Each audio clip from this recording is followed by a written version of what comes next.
course, we play the most elaborate game of cat and mouse feasible, and we continue to hop vessel to vessel to vessel. They're expecting us to take this vessel. We could pay someone to take us with a different vessel. Saying to sever the relationship with the United Americas. Is that what you're saying? As Vince has already said, and Barden has said, if they want to find us, they can find us. We're an asset. They don't want to kill us. We have leverage, at least over their direct competitor, right? Maybe you scroll back again and you're like, what did I miss? What did I miss? And you go back to that very first memory of him sitting there at this beautiful baby grand piano. You can see he's barefoot and he plays, and you play it slower to try to pick up what Wayland says. That was beautiful, David, but you're never going to be able to write music like that because I programmed you that way. Man, what a terrible human being. And I imagine it takes you many hours to scroll through this, to watch pieces of it, to pick up on certain things. Then you see the face of something you've not seen before. Almost humanoid, except the skin is gray and kind of bluish. They're much larger, and David actually looks up at this creature. And as he does this, a song plays in the background. Dun dun dun dun dun dun dun dun dun dun dun dun dun dun. There is a term that pops up over and over. He continues to call them the engineers. Like I said, and you could spend hours sussing through his memories, how broken or not, right? You see the woman, the woman that he claimed to be his friend, right? The one he opened up and made the first mother. You see these strange containers in flashes that ooze this black liquid. You watch mass genocide of a species similar to that of the engineer.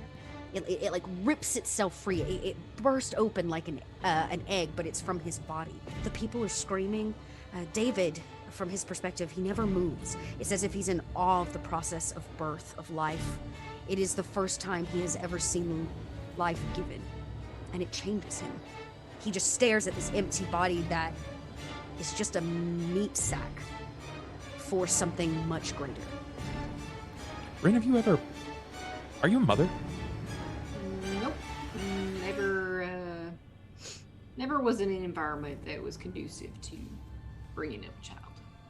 Do you have any siblings or nieces and nephews? Nope. No family to speak of except for you. Family is designed entirely by blood? No. Families who you decide to put your trust in and faith in to have your back. It's your team. Your support and people who believe in you. I believe David's Not a psyche problem, I can fractured handle it. when they arrived at an undisclosed location of which I'm still trying to search the memories for. But Wayland believed that he had stumbled upon the creator of man, and there is reference where they are consistently referred to as the engineers. A woman drops to the ground. She begins like vomiting. A medic pulls up and lugs her up, and the ambulance is like there and no. But as the people depart, Vince, you catch the sight of someone in the crowd watching this happen. He looks like Kitchens.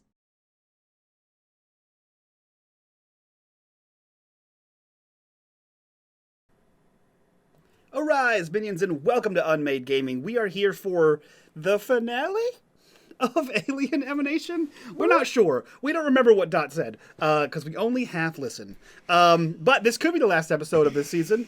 We'll find out. If you guys like what we do here and you want to see more of it, and other cool things, link to the Patreon down below in the description. While you're down there, hit us up in the Discord to be a part of the community and a part of the conversation. And as always, in the bottom right-hand corner, you will see the corruption bar. That bar serves two purposes. One is when that bar fills, Dot gets to do what the hell she wants to us. And two, every single dollar that goes into that bar goes back to these wonderful, amazing faces that you see here before you. That being said, I will turn things over to Dot to bring us into an emanated space. Ugh. Yeah. Well, Sticky. it's a little. Space is already emanated. I guess it's past, but we did find that out. Maybe that David's plan has been rocking and rolling for a while. In fact, the space station you just left may be the next point where a David model has released another one of David's childer, we'll call it. We said he had some daddy issues, so it seems like maybe he's just sorting those out at the expense of human life. It's fine. As you do.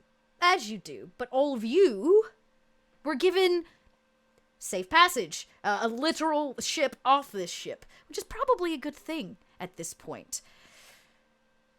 Where you're headed is entirely up to you. You've received quite a bit of information. You hold the black box to the chunk of the Covenant that all of you were sent to. You have somehow managed to finagle an excessive amount of weaponry in and out of this space station through a series of strange events. You have had a chance to eat and rest a little bit. All of you shared kind of a seedy hotel room that was provided to you by an even seedier woman who was sent as a representative. But now here you are in what is basically a puddle jumper through space. It is a single chamber with seats on the side, and the cockpit itself, the actual small little bridge there for the pilot. Where are you all headed? Toot toot. Who's our pilot? Imagine Kitchens. Okay, so we're buyers. Like, we don't have other folks on here. It's just us. Yeah, I thought we had they had given us a ride that was part of. Yeah, you have like your own vessel. You're actually. Oh, they gave us a vessel. Holy shit! Okay, yeah, you have like a ship that was given to you. It's very, like I said, it's very small, single chamber, like 4 seats, and maybe matching. It's not really meant for extended travel either. So you're not going to even have pods in this. This is like we'll get you to and from. Maybe 72 hours inside of this is the max before you have to air up again, refuel, X, Y, and Z. So you've got a puddle jumper to get away from this space station. Then I think we should probably get our vessel back. And if there is no predetermined destination, I'm gonna go to the coordinates that Desta had left me. I want to get to Desta pretty much immediately, unless of course. Okay. Everybody else is like, no, we should go do this first. Okay. You would need to contact your dear Ace. Remember, there's a space station that you all went to. I would say she's probably expecting you back. Hopefully, right? Yeah. That everything goes well. But you all have been gone for almost a week in space time, if that makes sense, between travel and things of that nature. Yeah, we gave Ace a few things to do while we were gone, though, like getting the ship upgraded so we could do some of that decoding that we didn't have the ability to and all that. So do you think a week is enough time for something like that? There's only one way to find out, which is to go back and ask. Okay. That is, of course, where your vessel was left. Right. You're, though, not returning with the same vessel you left with. Yeah. That's okay. But you're going to have just a little bit of time here, literally through space. So that's about the speed at which you're traveling. It's going to take you rough... the sound that the it's ship like a golf making. cart on a highway. It's a good thing. It's a good thing there's no sound in space at all. Or people would be I just want to say, so Dot Ship would be very embarrassed. Dot just interviewed a voice actor who did Foley work, and so now I'm sure she's all gassed up with Foley noises. I am, y'all. My mouth noises are rearing to go. Just like, wow, here I am. Put out very a t-shirt. Yeah, my mouth noises are rearing to go. Yeah. As I think if we make it back towards where our vessel is, where Ace is anyway, that way we can offload these very valuable and rare items. Might be good to not have on our persons the whole time. Yeah, and you still have the black box, which you have not of the Covenant itself, which you've only been able to access to a certain degree. Right. Maybe we should wait until we get back to our ship to open that. With Ace around. Yep, I'm on board with that. Yeah, let's go. Let's go find her. I have to ask. I have to be that guy. What? So we're going back to see Ace, but what is the actual plan that we have here? Are we looking for the planet or whatever where David number 1 did his crazy business, or are we looking for these engineers you mentioned, or are we looking for the other Davids to I don't know, the alien impregnate them or whatever? Well, I feel based on information that Keisha's has given us that perhaps we might want to go as far back to the beginning as we can, which in our case is Desta, because whatever happened you know, we took a look inside and there was nothing there, so maybe doesn't know where it ended up. Yeah, I'm yeah, just, yeah, yeah, just thinking maybe we need to at least track down that portion. yeah.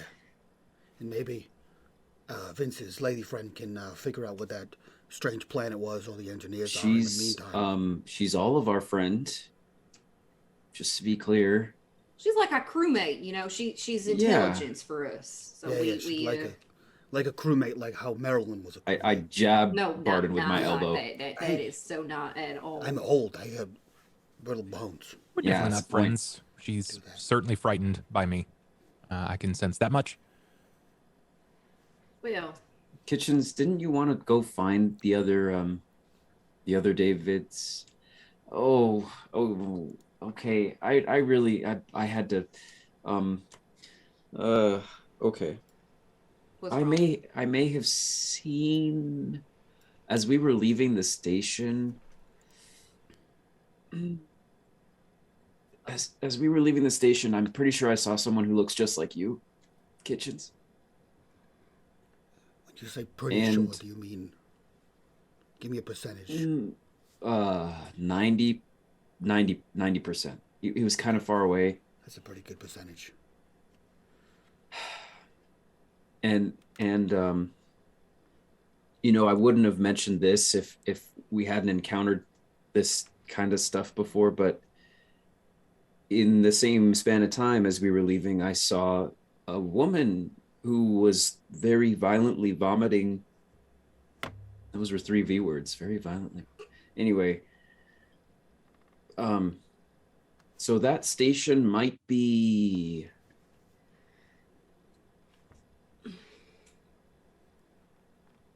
but hey, at least that confirms your theory. No, you were thinking about, okay, are they going out and whatever, emanating or something, you know? What was the name of the station? It had one of those like LV 326. Okay. I think he So if probably we- he just lets that roll through his mind for a moment before just accepting it, and you probably catch the mention of its likely situation loss. That will be a vast amount of life lost. And that's going to be a hell of a cover up. There's not much to cover up there. If what I believe is the case, What are they then going to say? Station deactivated, everyone dead? Are they going to blow it up? We can't let them blow it up. Well, if you remember that Ace's previous circumstances before they went on the run, I think it might end up being the same scene as that's a Whaling Utani station. Yeah. Oh boy. Okay. How far along did we get in our pedal jumper by the time that? I would. Y'all are long gone. Like, he witnessed the woman vomit, the David walk away, so you basically watched the inciting incident of what will be the detriment, like the demise of this space station. You all have probably been in the air or in space 2 hours of the, like, 12 you're going to need to travel. Would we be in range to try to contact the station over radio? You could sure Like try. a long range? Okay. Well, maybe we can, reach out to communications on the stations and see if maybe somebody knows what's going on over there. We could, I mean, we could get a let's just message. Yeah. hail them and see what Go happens. ahead. Get a message to the United Americas or something like that. Right? Wait, that's what I was I'll- thinking. I'll go to the console, assuming that everyone's busying themselves with something. Vince will find the way to communicate to the other station. Yeah, it's basically you lock into the space station signal. It's gonna take a minute, like dial up, because it's What's a very that? long way. It's a very long way through space. You stop it right now, Zach. We are not that old, Zach. You stop it. That was both Vince and Zach simultaneously. But basically, you kind of have to dial and tune it in, and it takes a minute before you kind of start coming through. But you've locked into like the radio channel or the signal for the space station. 2 or 3 minutes, and eventually the signal has 5 bars. Hey, we got 5 bars. Hey, LV 326. Are you there? Hello? I tapped the thing a few times. Yeah, and you hear the so you know you're like coming through. There is no response right now. That's good. That's great. That's awesome. Can I leave a message? I mean it's an open comm, so not really, but you could say more things if you wanted to say stuff. Okay. If someone is listening, maybe in the next, like, I'll be here for another 2 minutes. We have very important information about your current situation. And as you go to say your current situation, the line comes on, and you hear a woman go, "Help us! Help us! Oh my god!" Ah! And it kind of like rips her away, and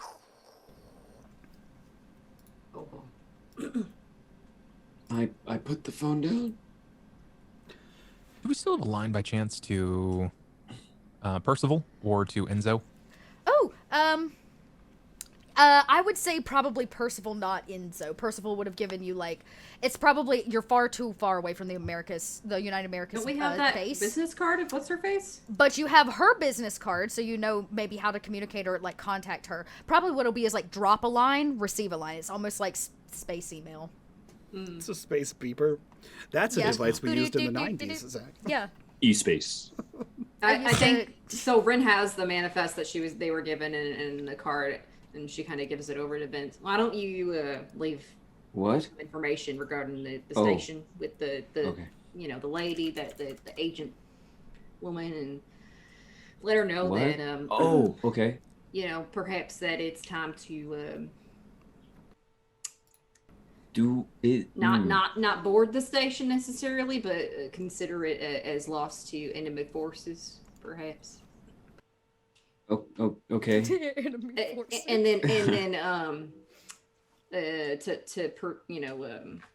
communicate to Percival that how do I do this delicately over channel? She probably has no idea what's going on. Oh well, perhaps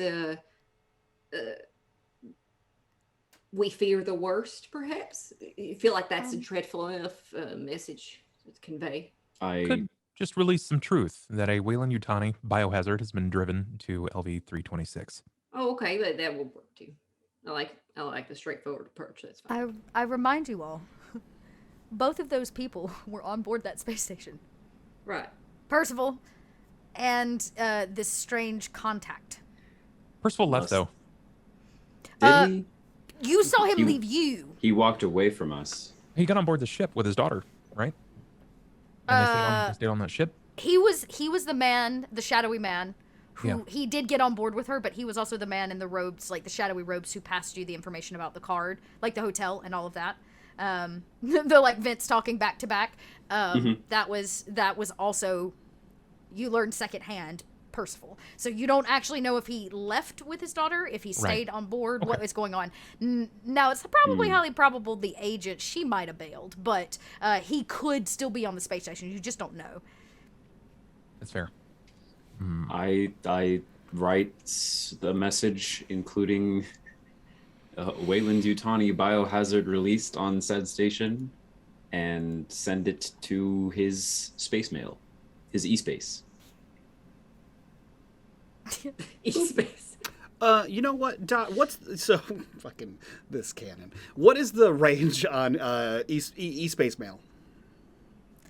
I think that depends on how far you're sending it, right? Because you're pinging through a series of satellites that are just floating in space or through orbit of other planets. By that definition, the range is the known galaxy. The range is the known galaxy based on you being able to tap into certain satellites, line things up, based on the distance, yes. Yeah. Hey, kid, could you work your fancy e-mail there and send the same kind of message to your lady friend? Just because I think, I don't know how fast it works, but it might get there before we get there, and then she can talk to her little spider network and do what we do with everybody. That's okay. Got it. And I can tell her that we're on our way. Yeah. We're going. You can send her a little love note or whatever you got to do. So I'm hearing a lot of messages going out. Are we sending a message to Percival, to the agent? Yes. To Ace? Yeah. Yep. Okay. What do we send to Percival? That I think these it's the same message, right? Yeah, the same message to the Same agent message. and Percival. Yeah. Mhm. Then what does who sends it, and what does the message say?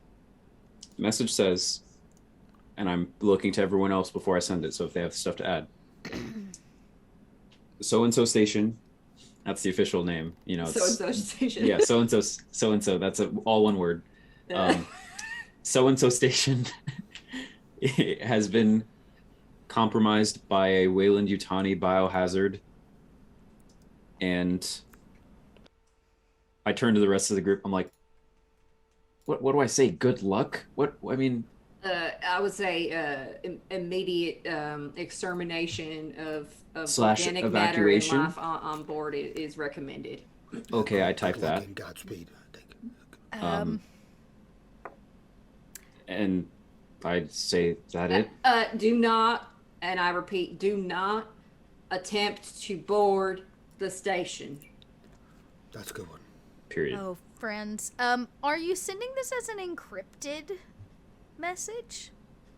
Are we allowed to? Is it possible to even You encrypt? can roll to see if somebody can encrypt it. That would be a Comtech roll. We probably Actually- should encrypt it. I have a counter, Dot.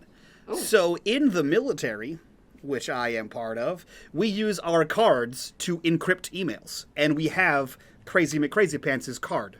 Is that how that works? It could be. Cool. I can give you a bonus roll to the Comtech. Perfect. Roll.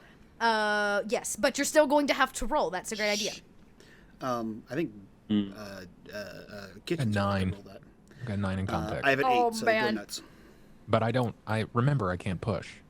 Yeah. And I can double push because I have a talent for that. Are we- Yeah, so I'll come over there and be like, you gotta, hey kid, you gotta Yeah. encrypt it. You gotta encrypt it into Oh, yeah. Well, Ismail, the Ismail. well, we're not saying anything about the alien. We're just saying biohazard.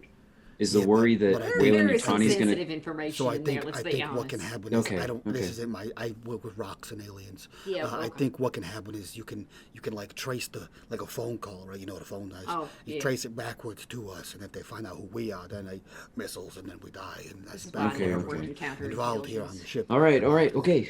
Okay. Am I the one encrypting it? Do you know how to do that, or are you just? I'm not bad at it, but I'm not that good. Sure, Kitchen's can manage. Kitchen's He's got all probably sorts better. of stuff he can do. Wait, well, which one of you know how to do? I don't. I This is just, not me. you know, Kitchens is probably better at everyone computer just stuff. Doot doot. And Barton hits the button. Yeah, you do. You know exactly the slot you got to put the card in. You know, it's kind of like a hotel door slot. You kind of like pop it in, and it begins to encrypt.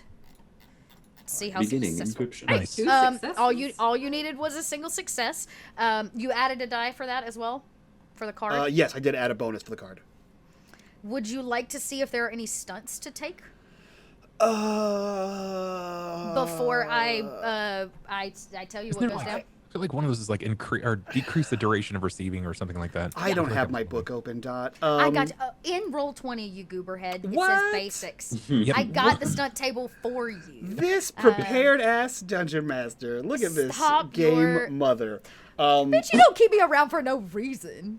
It's mostly just the sass I get because I I know. crave Southernisms as well. because I'm a Those are really good. masochist. It's the mouth noises, southernisms, and the masochistic sass. Put it on my Hey, as a resume, stunt bitches. here, you could Maybe show we should off. hide our tracks. I, I sh- don't I know. show Or off as you how could awesome show I am. off. I just make like a dancing alien across Okay, the screen. okay, yeah, No, I there's do a hide couple my here. tracks. I do hide You my wanna? tracks. That's probably really good because you're using a ship that's tied to Mother. And You yes. just mentioned Wayland Yutani.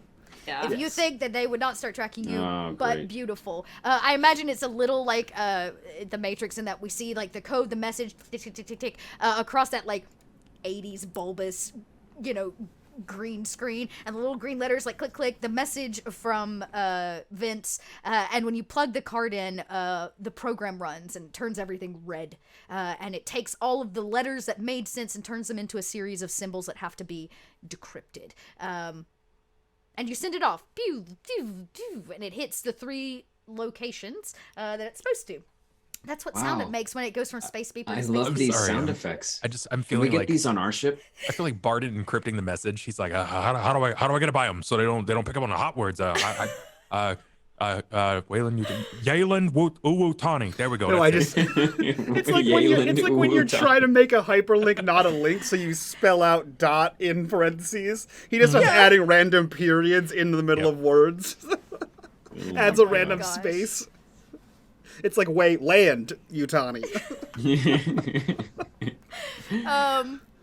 Wow. Are you done, Barden? Yayland Wutani sounds like somebody messed up a no, tattoo. I am. I'm pretty sure. I'm pretty sure we got it in there.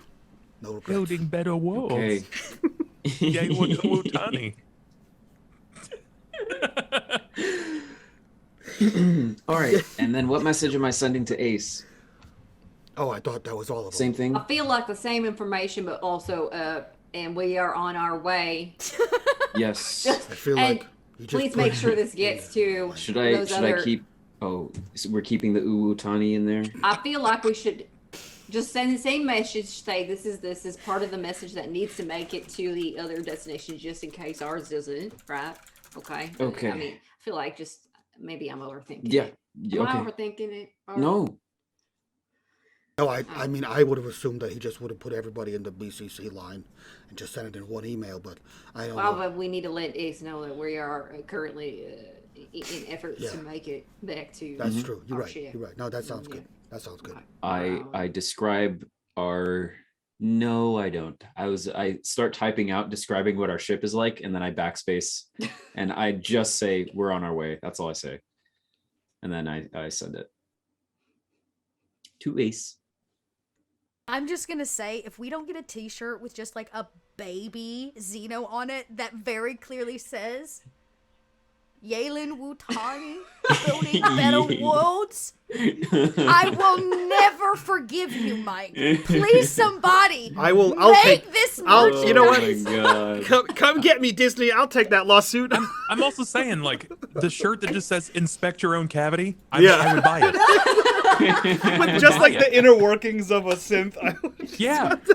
Or just a carton of milk my would be even God. better. Yeah. I'm so sorry. Building better worlds. Oh. Building better world. I still Uwutani. think that Wutani shirts. Yayland Uwutani is the anime themed alien theme park. Oh my I want God. that. Someone draw that. Yeah, it's like the generic B version that they sell at your off-brand grocery store. All right, more to the point. You send the 3 letters out. They ping as if they've arrived. It takes some time. You can kind of almost see like a progress bar for each one. Some more time will pass, but you get a response From from Ace. Oh. Not from the other. You don't get one from the other two. Not yet, anyways. You get one back from Ace. It is also decrypted, but you used... she basically used the same code, the same decryption code. So she sends it back, and immediately that same little card reader goes from red to green, boom, and it kind of decrypts the kind of weird letterings to the alphabet that you can understand. And it simply says, "We will see you soon, but meet me here." And she gives coordinates, star coordinates, or like travel coordinates that are actually closer than the space station in which you are headed to. She says, "P.S. I have your ship." Did you say we? P.S. yeah, did she say yeah, we? yes. We meaning The royal we. yes, the royal we as in the group of people that are hiding away from all of this Wayland Yutani bullshit, meaning her like the space station, I guess you could say. But she does say she has the vessel, and she sends you a new set of coordinates. As those like star locations come through, there's like star dates, the latitude and longitude of space, which is like technically latitude and longitude because it's four dimensional. Anyways, I don't know what to call it because I don't know space that well. But she gives you the address, yeah, the space address, so that you know where you're going. Okay, guys, we have the space address. Okay. Let's go. Okay, Entire let's screen go. like that. Let's do it. I'm gonna have an NPC, for sure. There's an NPC bound for next season. Yay! Who's a Our next representative season, we've all of reverted to our Yaylan baby Wutani? forms, and Yeah. we're gonna roleplay the whole time as babies. It's like that, like That's the what's Muppet gonna Babies happen. cartoon, but the Alien Yeah. Babies cartoon. Yeah, Xeno babies. Can it just be Ace's like hacked mother unit that she's Yes. just made We come back to our ship, and that's what This Geppetto sounds is like. mother. Yeah. No. Okay, Oh my I won't do God. it to you yet, but I have something in mind. I feel like there's It's a a season 3 Yalen thing. Wutani representative Yeah. who is You, here to assure that you do what you're supposed to do. yes. Oh, Requires no. deep character development. Yeah, yeah. That being said, yes, requires extremely talented people to Yeah. pull off. That being said, you get the message, and it is kitchens. The set of coordinates that pop up are familiar. You're like, wait a second, I know this series of numbers.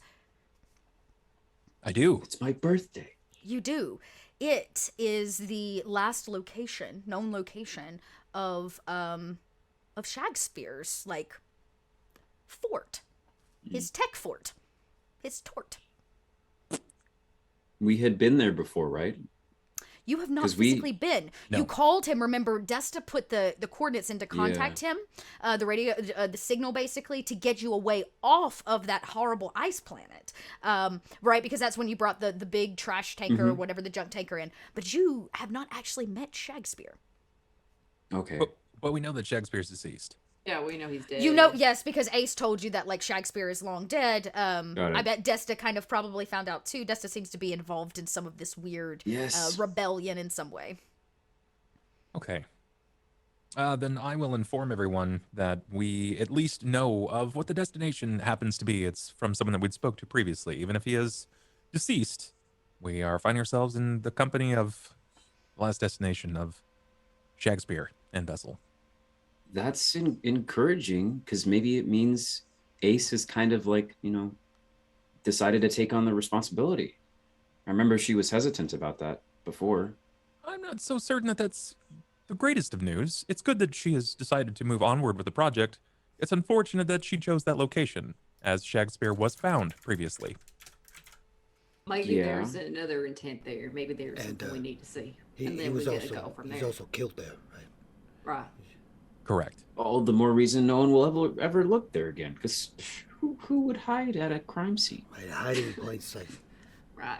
Exactly. Like where your head's at, kid. She's very smart. Yeah, she is. Aww. At least resourceful. We move. And on you move. Your 12-hour trip has now turned into maybe another hour and a half. Maybe you're cleaning your boots. Maybe you have a chance to bring your stress down a little bit, everybody. Anybody At 0. Anybody have stress that needs to be brought down? I think we recovered it at the hotel. Great. Oh, that's right. Y'all did a proper little sleep. Then you've got some free time. Like I said, whatever each of you do in free time. Maybe you guard the weapons. Maybe you reminisce about yoga with an old woman. Maybe you think about Ace and her very curly hair. Whatever it is. I ask Kitchens something in the time that this takes. I say to Kitchens, "Hey, I know you've been doing a lot of research and stuff lately. Is there something that we can do to help you with that?"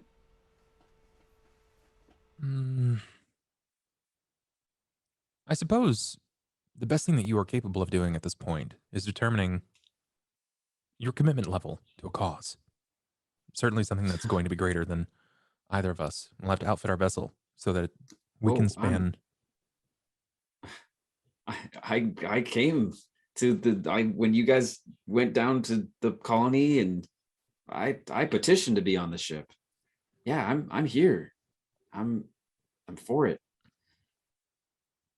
But I mean, are we chasing the Davids? What is the cause you're thinking? If we do not, then many lives will have been lost. More than I can immediately fathom, as I'm not sure what or where these other units had landed, what part of civilization they had found, what space decks or available planets they may have encountered. But life will be lost, regardless. And if we do not act, I believe that an existing conscience of my own would not be comfortable continuing.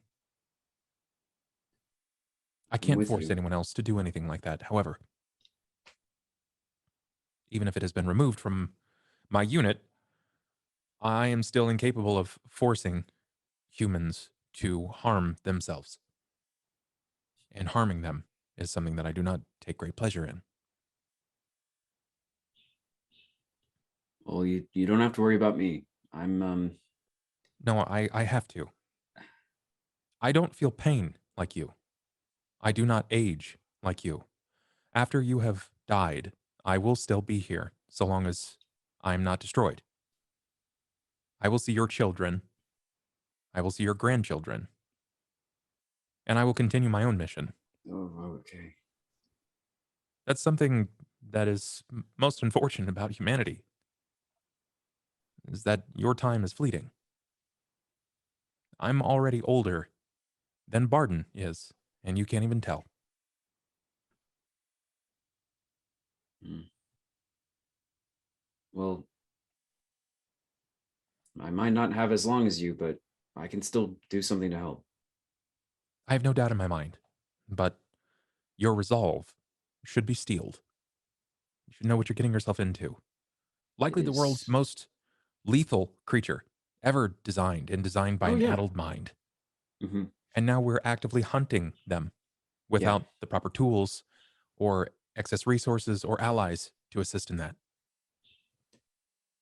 You see, I thought that, when we were down at my ice colony, I thought that Wayland Yutani was behind all of this. I wasn't mad at the aliens. I was mad at whoever let that happen, Of course.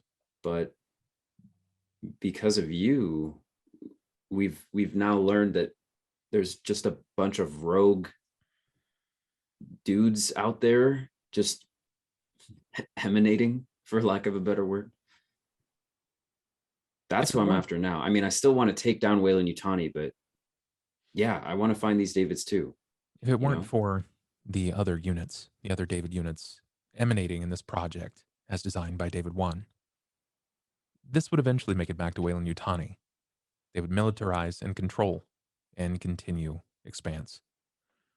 I don't know what else is out there, Vince. I know that now there are creatures, humanoid-like creatures by the moniker of the engineer, whatever that means. And I believe that they're as close to God as God can be when you're capable of creating life. And well, did they? They certainly did. What else did they create? We couldn't have been the first attempt. That's true. Hey, maybe we could get some help. Maybe there are other aliens that are being plagued by our aliens. It's my fear, as if we were created this way, and we were granted and deigned the ability, and by we I mean you, more say with will and the design to choose as you so please. Whatever Hmm. creature exists that was also created operates similarly, or at least has the capacity to do so. And if there's one thing that I've recognized from humans in their capability, is that they're often afraid of things they don't understand. Another creature will likely be the same way, and it will result in some sort of conflict. Well, we'll get to that when we get to it. That all is to say, I'm here. I'm down. Just let us know how we can help with all your stuff. Learn. Another thing I was going to ask you. That's what you can do, Vince. You can learn. Don't stop learning. I know.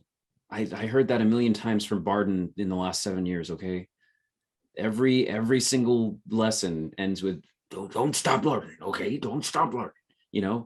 It's just ugh. You I have to was going to ask surpass you him. entirely unrelated subject. Kitchens. There was no anime back at the colony. Can you tell me about the anime that you watch? Of course. Of course. Aw. And that's what we spend the this rest of our moment. time doing. Yeah, Yes. for the next hour. Kitchens talks anime, which I think is so apropos. I like to think that Barden walks in and you just see Kitchens like with his arms back trying to educate him on how to ninja run. Like, Just, Yeah, we both just like, yeah. Inside him, he had a fox demon, and he would run. A fox demon. Whoa. Stories of anime pour forth as you begin to arrive. I'm sorry, I just want a Through podcast space. called Anime Stories with Kitchens, and that's just Bob in character Can it be retelling, Kitchen- Yeah. as Kitchens retelling the plots of anime episodes.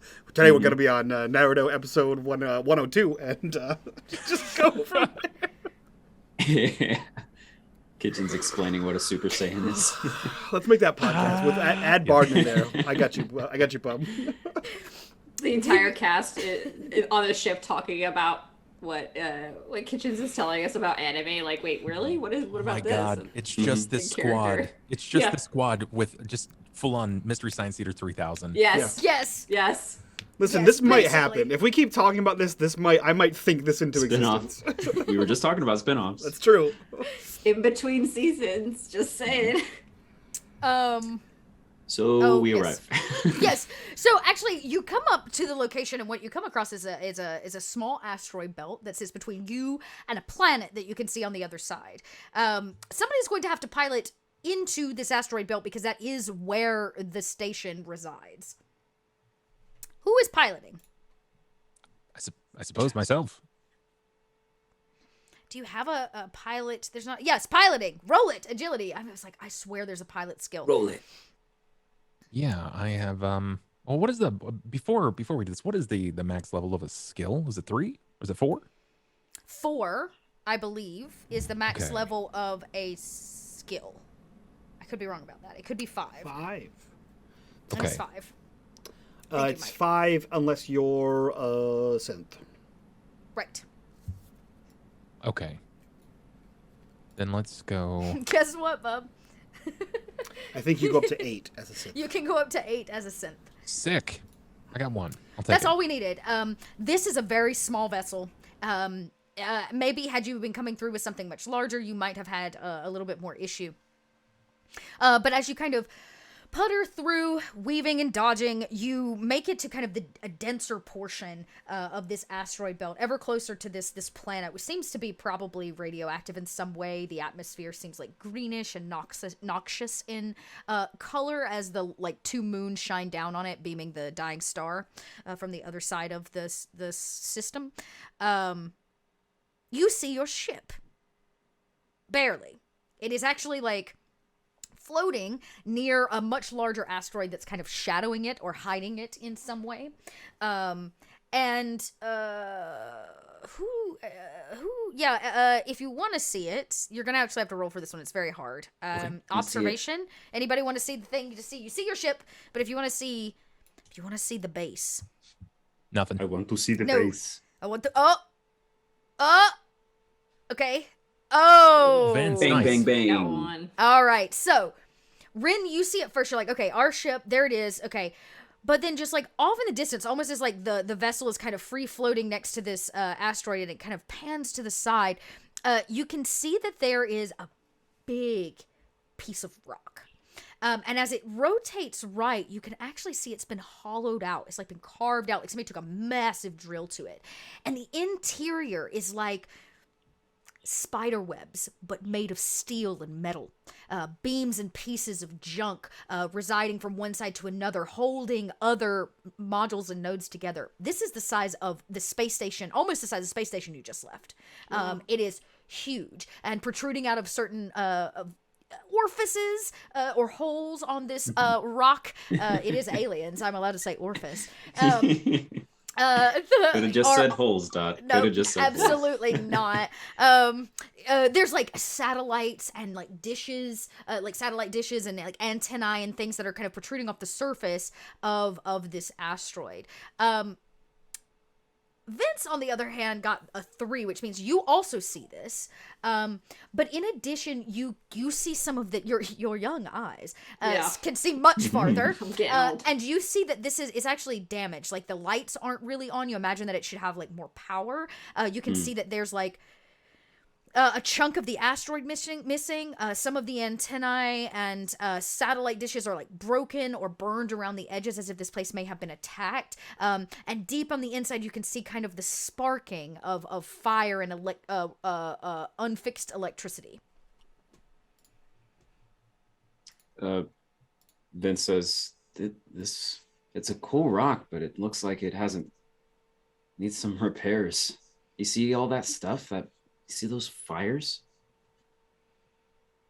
Well, if it's where Shakespeare was, then that maybe that's why. If it hadn't been used in a while. But It could be that the fires are an aesthetic thing. that'd be cool. We did, I don't know if you remember, maybe you were too young, but I do believe that when we called Mr. Shakespeare, there was some women voices in the background. They didn't seem like a secretary, if you catch my drift, possibly a yoga group situation. I think he's saying there was some maybe theatrics involved in his space.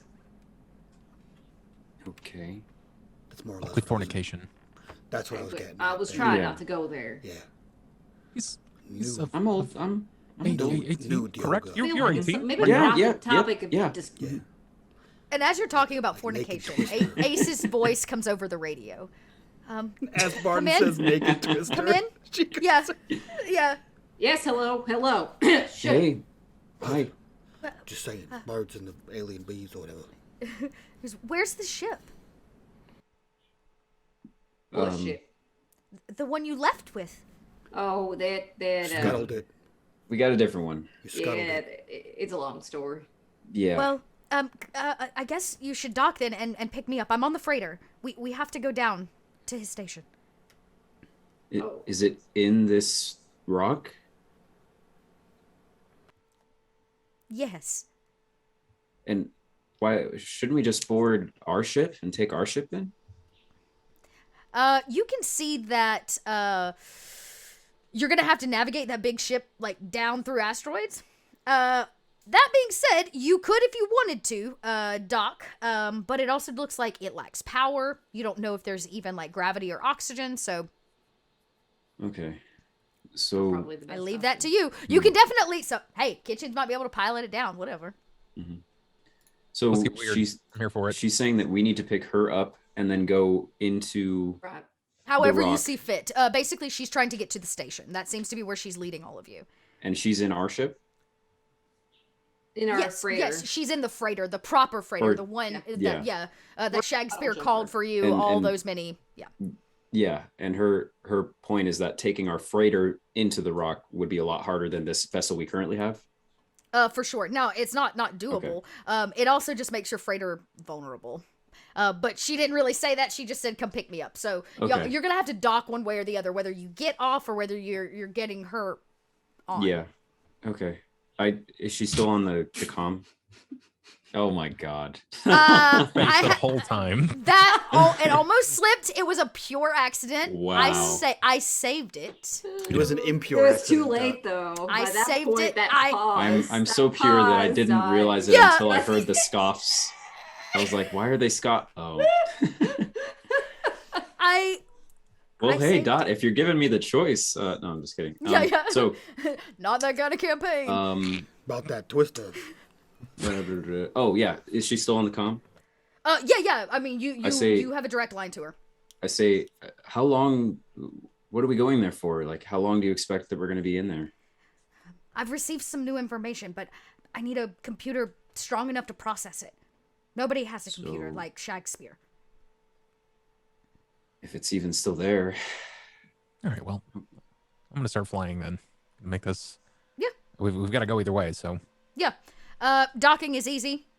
This is like a nothing. Honestly, you could fly this ship into the freighter, which is probably what you do. You dock like a big magnet, like your trash, like picks you up and brings you into a hold, and like poof, drops it. Oh, wow! That makes 3 corruption bars. Oh today. wow, woo, That makes 3. thank you. woo. You can see your ship as you all like undock from the back of this little puddle jumper. Like fresh oxygen hits you, or at least clean oxygen hits you. Y'all have been traveling for a few hours. It just gets stale. You breathe in each other's Yeah. Farts. Yeah. Dank air. Yeah, skank air. And she's standing there. You can see she's changed clothes a little bit. She's had a shower, a bath. Her vessel is also parked where it was, like in this hold as well. You can see like her little junk ship. And she has a big smile on her face to see you all. And she says, "Wow, you've been gone a while. I really thought you were all dead." Sorry, we were gone like a week. It takes a lot more than that to kill us. Come on now. She says, "You went was a longer week than a away week. with the United Americas." We also But I'm fought really an glad to alien, just so, yeah. just. She stops and looks over you. You saw one? Oh, we're not getting to that right More than that. Oh yeah, we killed it. now. It we is shot nice with, to like, a see you too. But sniper rifle. I don't. I think whatever you need to do here, this is kind of not safe territory. So Well, Actually, let's as go. As a matter of fact, Vince here was instrumental in the defeat and the unaliving of an alien. So he'll give you all the details. Yep, totally unalived it. Yeah. you He killed. also spacewalked on top of the ship Spacewalked. outside. I There. did. Oh, okay, that I'm was pretty really cool. skilled with magnets. Fundamental in the You know, most people that come across him don't really survive. Vince here. He survived dozens, Wow. a you whole must- colony, a hive. I would say. I'd call them like Barden. space bees. Barden, please roll a manipulation. Taking notes. I mean- and I'm dubbing this note as peacocking. Yes. I mean, yes. Dot, to be fair, Vince did survive a hive of aliens. That were probably dozens of them in there. You're just being vague about time. It's not a lie. He It's did- not about the lie. It's about the selling of it. Okay. All right. I'll give you that. It's about the selling of this information. Like, she looks at Vince. She thinks about all the people that have died at the tail end of a Xeno. Literally. The soldiers that haven't returned. Yeah. Can I have a bonus +1 for it being the truth, Dot? It's a skewed truth, Mike, but I will give it to you. because Yeah. We have 3 corruption bars. Fucking 2 successes. Okay. She looks a little gobsmacked at all of you. She looks straight through Barden at Vince. Thinks through like how you could possibly do that, and then she kind of comes back. She might even blush. Then she comes back into the moment, and she goes, "So that's what they wanted you for? The United Americas to go kill a xenomorph?" We're actually his entourage. Well, mostly like a proof of existence plus rescue mission. Wow. Yeah, I saw you landed on the space station. I've been tracking Wait, what? you through cameras. It's fine. I was hoping maybe we could, Doc, we're going to have a little bit of work to do to get everything back up and running, but now that we have a spare ship, it shouldn't be too hard. 2 things. Right. Do you have a schematic of Shakespeare's ship? Is the first. Secondly, do you have access to the cameras on LV-326? I could probably gain access. It's quite a ways away. I imagine that his computer could definitely do that, and his schematics would be held in his archive. Well, okay. Let's get on that station ship. Do you know Place. Let's go there. I've never actually seen his command center. You seem like real excited. Are you pretty excited right now? This is the most powerful computer in probably all of the star systems. Yes, I'm excited. And you think that Wayland Yutani could just destroy it. He's smarter than that. Uh-huh. If he was as smart as you believe that he was, he would not have been found, compromised, and slain. She goes, I bet it was just a cover. For what? Fingers crossed. We'll see. She kind of go. smiles, trying to maintain hope, not really knowing what you're walking into. This station hasn't actually functioned for what, like 10 years? Yeah. Has it had like 7 years? Is Seven- that what seven- seven-ish. seven Yeah, years? It 7. has been down for 7 years. Are you taking the big vessel or the small one? I feel like we should take the small one. The widow one. The widow The one. widow one? The widow The one. widow one. We have access to both vessels, correct? Yes. Yeah. Can I keep one person on vessel with me in case anything was to compromise? Like, say we really mess up the ship, we have to evacuate. I don't have to breathe. Oh, I see what you're saying. So you want to take the big vessel down? I mean, if it's feasible, yes. Yeah, I basically the difference is if you take the puddle jumper, I don't need a piloting check. If you take your ship, I'm gonna need a check. Then let's start with the puddle jumper. I can Great. start with that, at least until I can get like a schematic of how it's laid out. Yeah, totally. And like where to dock and how to dock, because like Yeah. y'all have a freighter. It's not even like it's a big ship. So it doesn't require anything. As you get closer, you see just how big this actually is, and that the beams that look like thin spider webs stretching on the inside now are 2 or 3 feet thick. Beams of the steel interior parts of old vessels, of pieces of Wayland Yutani ships, of satellite dishes, and like Radio Shack nightmare is what this looks like. Wires and cables running. You actually have to fly in. And she kind of points for you to kind of show you the way. Kitchens, the small lights on this vessel kind of hit the empty dark spaces. And as you get to the center of it, you kind of literally have to pass through these beams. You see the command center, which pretty much looks like he took the belly of another ship and like welded it in here into the kind of center of this, and all these beams and parts piece from here. There are no windows on it. None. The entire exterior is covered in like cabling, flashing caution lights, and like satellite dishes. But you do see a docking hold that actually there's like a gangway, like a clear tubing where a ship would dock. One of this size could easily dock, and you could walk into his station. It looks like the opposite side would be where you would need to pull in a big vessel. Can we tell from where we are if there's even oxygen and like life support on board, or do we need to suit up basically? You could have this vessel run a diagnostic if you wanted to. I feel like that would probably be a good idea. Yeah. If you tell the mother unit on this to run a diagnostic, she'll come back. I don't have my sound queued up, sorry everybody. And mother would simply say, the vessel is devoid of all life. Oxygen levels are at 20%. Gravity at 30%. Well, I think spacesuits might be a good idea. Mother, how much oxygen would that be for 5 people? The oxygen levels are not currently stable enough for your lungs to breathe. Well, not human lungs. Right, so spacesuits. Yeah, 4 of us. It does look like the reactor has been damaged in some way. You may be able to fix it. Cool. A new quest, maybe? Another reactor. That's nice. Yeah. Flashes of trauma. Ren is like, oh god, not again. Reactor I core imagine at PTSD. this point, Ace turns around and goes, yeah, I think we can totally fix the reactor. I imagine he has some kind of fail-safe, a trick for them. That's how we rig all of our vessels.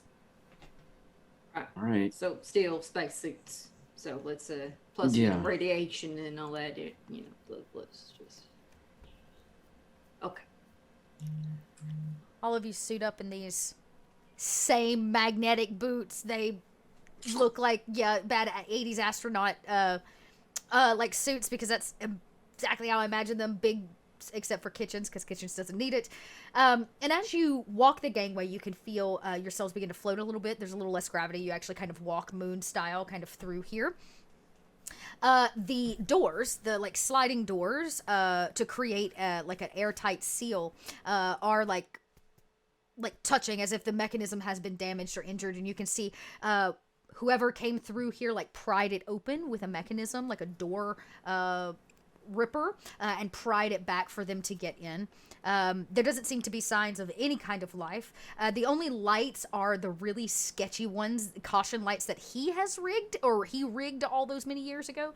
And you can see they're like, I imagine it's like Fallout. They're like hanging from certain places. Nothing matches. He's ripped it from other vessels. But as you come in and the lights are still kind of flickering, probably even on a loop because there's not really any power left. This is just like in a stasis of disarray.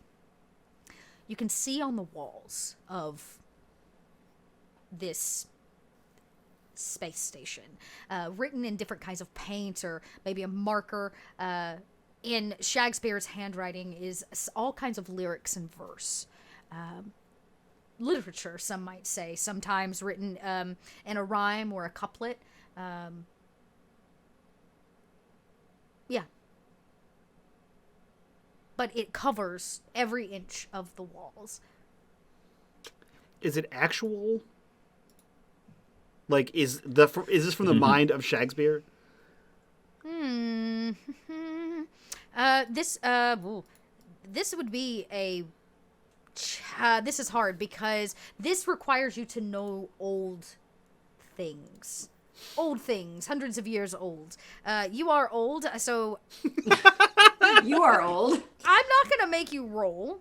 But my question is, what is your knowledge of like Earth knowledge? You old. You're old, so feasibly you could know something hundreds of years old. Might be able to know something. Yeah, what is your I mean, the way I think about it is like from now to like Alien is what 20 is 2020 something, right? What's the year it is? 22 something. Y'all, I found it in my book. It's 22 something, and Yes, actual go on. Shakespeare was in what 500. He died in. Okay, he died. Yes, you're right. So 1614.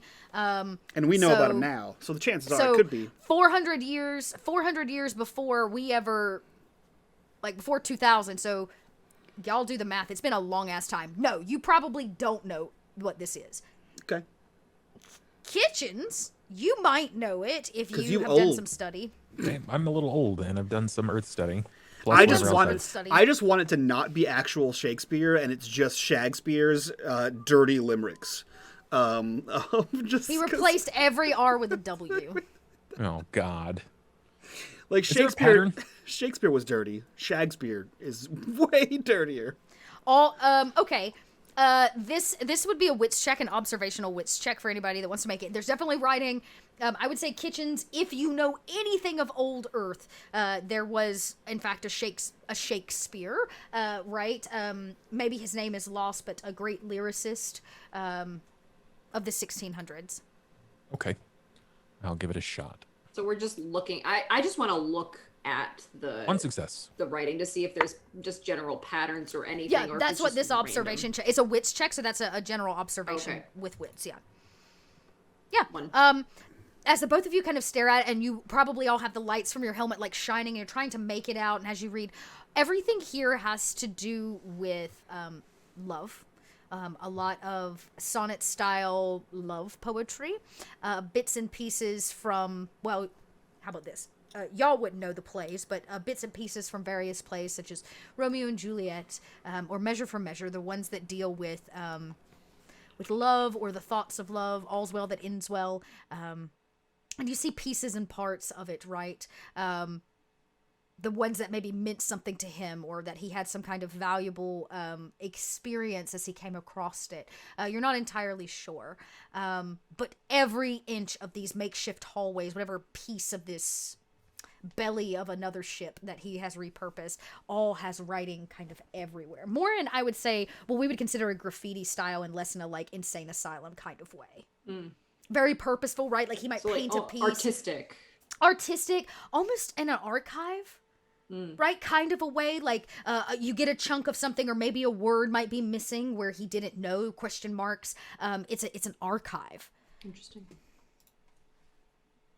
Vince looks at one of the lines and says, "If music be the food of love, play on." That's pretty good. Shakespeare was kind of a poet. I don't know. I'm not much of a Or not even gonna begin to guess. maybe a madman. I mean, Maybe don't know. both. An old song from about 200 years ago that was called Play On, Player. And that's a similar vibe to what I'm understanding here from these lyrics. Did you just say Okay. play on player? Play on, player. Yeah, it's. I believe it is. Like a sports play, or like I a believe it is about a person who plays the field of like a sports field, like football or and lady suitors. I No, believe is wait. what it would be. How do we go from sports to? I don't think I was ever on sports. I think this is about love, and the song I was referencing is also about some kind of love. Okay. Right. I'm not sure if this is relevant to. Yeah. I don't think any of this is relevant Ace, to killing where's the aliens. reactor? Ace is already like steps ahead of you, and you can see she's also looking around a little bit in awe. She'll peer into a room to the right where there's just servers. And makeshift computer junk, and then that's like wired out the door and clearly is like going in a direction, and she's kind of following with her flashlight the main coiling of computer wire and tech as it goes down. Is that 6 corruption bars for tonight? Yes, it is. Tom. Something bad's got to happen. Yeah. So not because of that, but no, definitely because of that. I think that she's just gonna kind of take her gun out, and she's got a flashlight. She's gonna do the standard like gun flashlight just to make sure there's nothing, no random residents of this since abandoned station. Okay. We get a second flashlight, this time probably with even a laser pointer on the end, just in case something moves. That fear begins maybe to rise in each of your gullet of like, we've been on an empty space station like this before. It wasn't so empty. But you get to the end and she says, I found it. Well, I think. And you can see there's already a crowbar of some kind. The door is now kind of slammed shut. It has all but been like welded shut again. Like maybe whoever came through here didn't want you to find out. She kind of like tries to pry it open. She's not quite strong enough. She gestures. She gestures for you to come over, and between the two of you and like maybe a few bracing of feet, you'll pop one of the doors clean of the light welds. And as the doors like swing open without any kind of hydraulics or magnets to stop it, you see into his command center. A circular room at the center of this. In the middle of the room is a bed. This room has been burned extensively. There's black char on everything, including the 2 bodies, the skeletons that still lay on the bed, who wear scantily clad lady wear. You can take a deeper look if you want, but there are 2 skeletons there. And at the far end, the northern end of this circular space is a Twitch streamer's dream. There's like screens everywhere and they're all connected. Some of them are cracked and burned and they're like up on the wall. It's like American Idiot. Y'all know what I'm talking about? My brain processed a brief pause there, Dot. You're like, and in the back of that thing, we see a Twitch streamer. And I was like, that's out of place for this show. This is where I tell you all about myself. No, so there's like just stacked screens all over the place, varying sizes. Again, some of them are lacking backs, but they all coil and wire to this main centralized desk. That probably at one point was actually the command center of a bridge.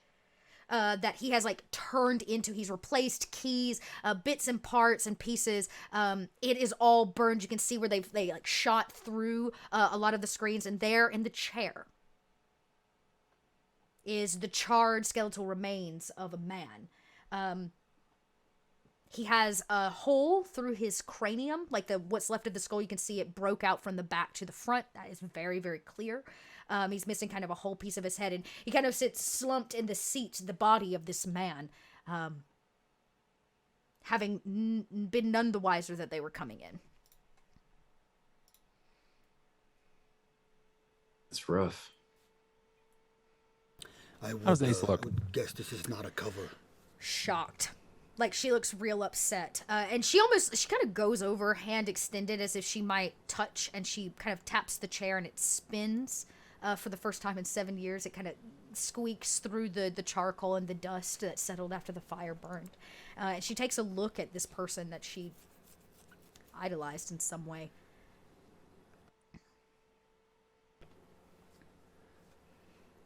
And she turns, she goes, well, we can't stop now.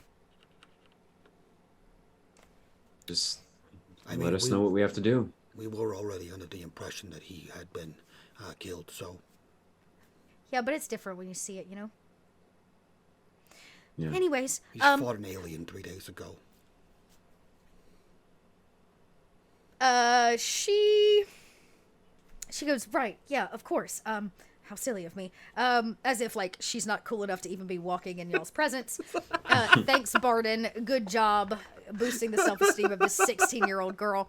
And Corpses. she turns to she turns to all of you, and she kind of looks around, and she's like her light on her helmet is following down and trying to figure stuff out, and she looks at all of these screens and this big console and all this stuff, and she says, this isn't right.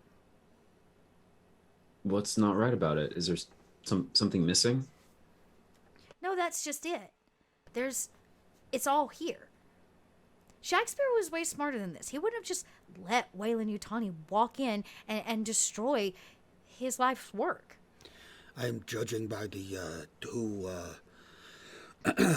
Twister enthusiasts here on the bed.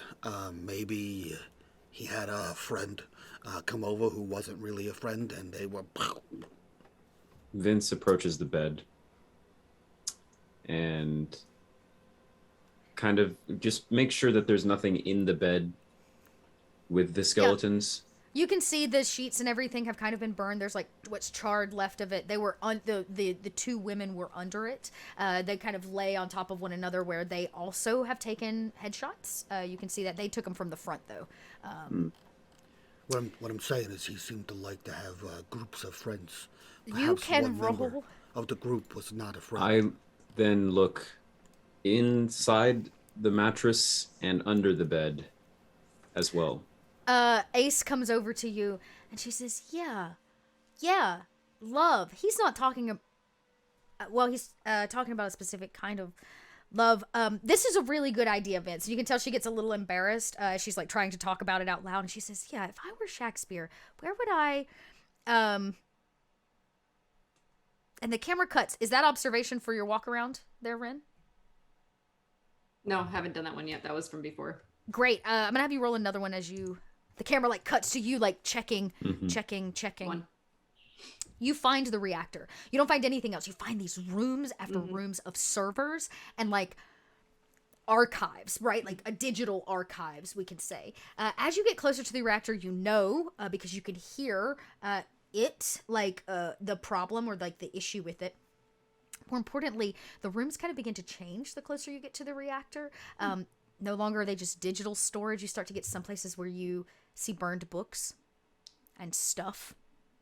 Right? They came through here and you can tell they took a torch to all of this. So some of it is not fully damaged. They just kind of lit it up quick on fire and got the hell out of Dodge, right. As if to like cover their tracks. But you see the reactor door. It still stands closed. And if you kind of peer through to the other side, you can see the reactor doesn't actually look that damaged. But the opposite side of this reactor room, where it kind of sits dead in the middle, has been damaged. As if maybe it took some explosion from the outside. Right, like somebody fired in on this piece or something like that. But you have located the reactor in some way. At this point, without going in, you're not going to be sure what's actually wrong with it or how to restart it. Okay. Do we have comms? Yeah, all of your suits will have comms. I found the reactor. I need an expert. Barden, you're probably the closest we got, or maybe Kitchens. Both of you, maybe. I would assume it would be the kid who trained under the previous expert in reactors, but I'll come take a look too. You can see that now Vince and Ace are like patting around this charred circular bed. Can it be moved? Can the bed be moved? You could sure try. Nobody's actually tried. That would be, I think that's a stamina check to move it, because that's a strength-based thing. So, or you can just roll flat strength if that's, I don't think that'll be Vince better, wanted to look under it, so if Kitchens walks up with the intention of like picking it up, then Vince would help him. This is not his strength, but he'll certainly try. Yeah. Okay. Anybody that's going to needs to roll the stamina. Yeah. Stamina. I'm here. I'll jump in as well. Oh my God, Barden, don't break your back. Listen, if anyone has experience moving beds, Dot, it's Barden. Okay. Watch, he's gonna roll 3 successes. Fuck yeah, it is Barden. Suck it, everyone. I hate you so fucking much. Okay. Wait, hold on. I'm so sorry, Dot. So everyone is struggling, and Barden walks over. He looks at it, looks at them, and just throws a hip into it. When you throw the hip into it, though you may throw your own hip out, y'all are trying to like lift it, right? Like lifting it doesn't work. Barden gives it a hip check, and you see it just nudges. Just enough to kind of like come out of the spot, and it tracks through the ash and the dust on the floor, and it moves like this much. And that's when Ace goes, I told you there was something else. We just have to figure out how to open it. What are we looking at? Does it seem like there's some sort of secret compartment or something? Looks like maybe this bed is a seal. Oh, like a hatch. Nobody? She goes, well, we'll be right there. You may want to come back though and get a suit or something. For what? I'm in a suit. A space suit. Right. Space well, hopefully, radiation. she goes, well, hold tight. Hopefully we'll get the gravity on in a second. The bed's a secret tunnel. Oh, God. Shakespeare hid his business under the bed. Yeah, sure. What a damn surprise. Does Kitchens do anything else while you're kind of trolling about this space? Everything seems very convenient, especially since we came through the front door that was welded shut.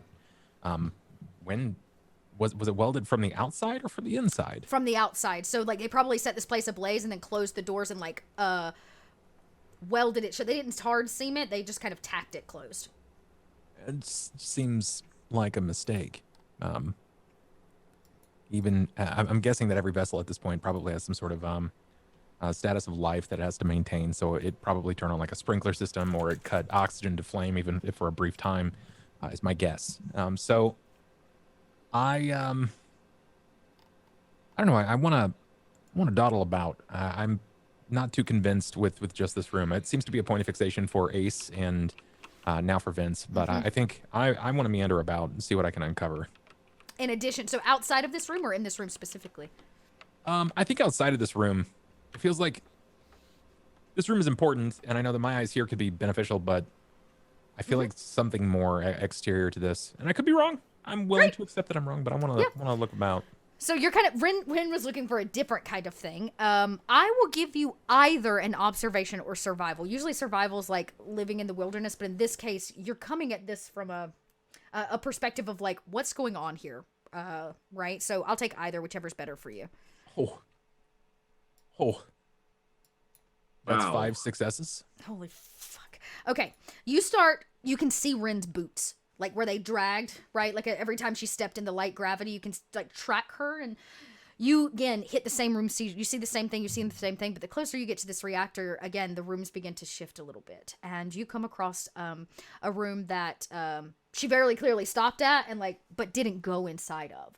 But this room catches your eye for a variety of reasons. Yes, it was lit on fire. Yes, there is damage to the items on the inside. But there is an excessive amount of very old earth items, pre-Wayland even, that sit in this room that have been collected. A charred baseball, what we would know as like a charred baseball. Books that have burned, like paper books that have burned. You see I don't know, what would Earth leave behind in Ridley Scott's 80s version? Some comic books, maybe a couple. The VHSs are all melted and burned up because why not? You see melted records in a corner. You see the record player that would go with it, this massive, it's got this big horn on it. You've never seen anything like that before. You can kind of crank it. It's damaged, but not near as bad. This whole room is just full of nostalgia and memories. Any instruments? Yes. Sure. I would say something that wouldn't burn quite as easy. Something, yeah, there's a chest off to the side, and you can see where the fire ate away at a corner. Some things have poured out, and in this chest are a series of very small instruments. A tambourine, right? Maybe the drum on it is burned through, but the cymbals when you pick it up still ring. A small flute of some kind of metal flute, and you would know that because you've seen at least David's version of one. What's a very American, a kazoo. You've never seen such a thing. You don't actually know what it is or what it does, but when you blow into it, you sound very strange. Yeah, so there's a chest full of small things, a ukulele that didn't quite burn up entirely. One of 4 strings is popped. It's like a tiny band in a trunk. I want to move that to the side for now. Okay. And if there is nothing of like additional immediate note in here, because obviously like everything has taken some form of damage. Yes. If there is, does this look like a room of memories? Did he just kind of pull this out? It's like the old world. Yeah, the old world. These are things he might have been trying to protect or keep safe in some way, shape, or form. There's even a box of like photos.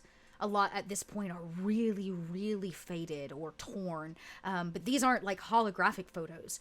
These are printed photos of people. One of them's dated to 1999. Interesting. Yes. It's a man and a woman long since dead, but the two of them nonetheless.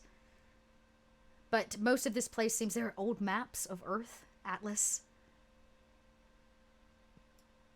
It's probably very interesting to Kitchens, but he's not really sure where to categorize that right now.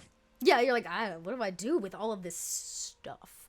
And then lastly, you come across a room full of books, the majority of which are burned, but every one written by somebody called Shakespeare. They're all burned. The majority of them. Some of them aren't fully burned, right? Like in a corner.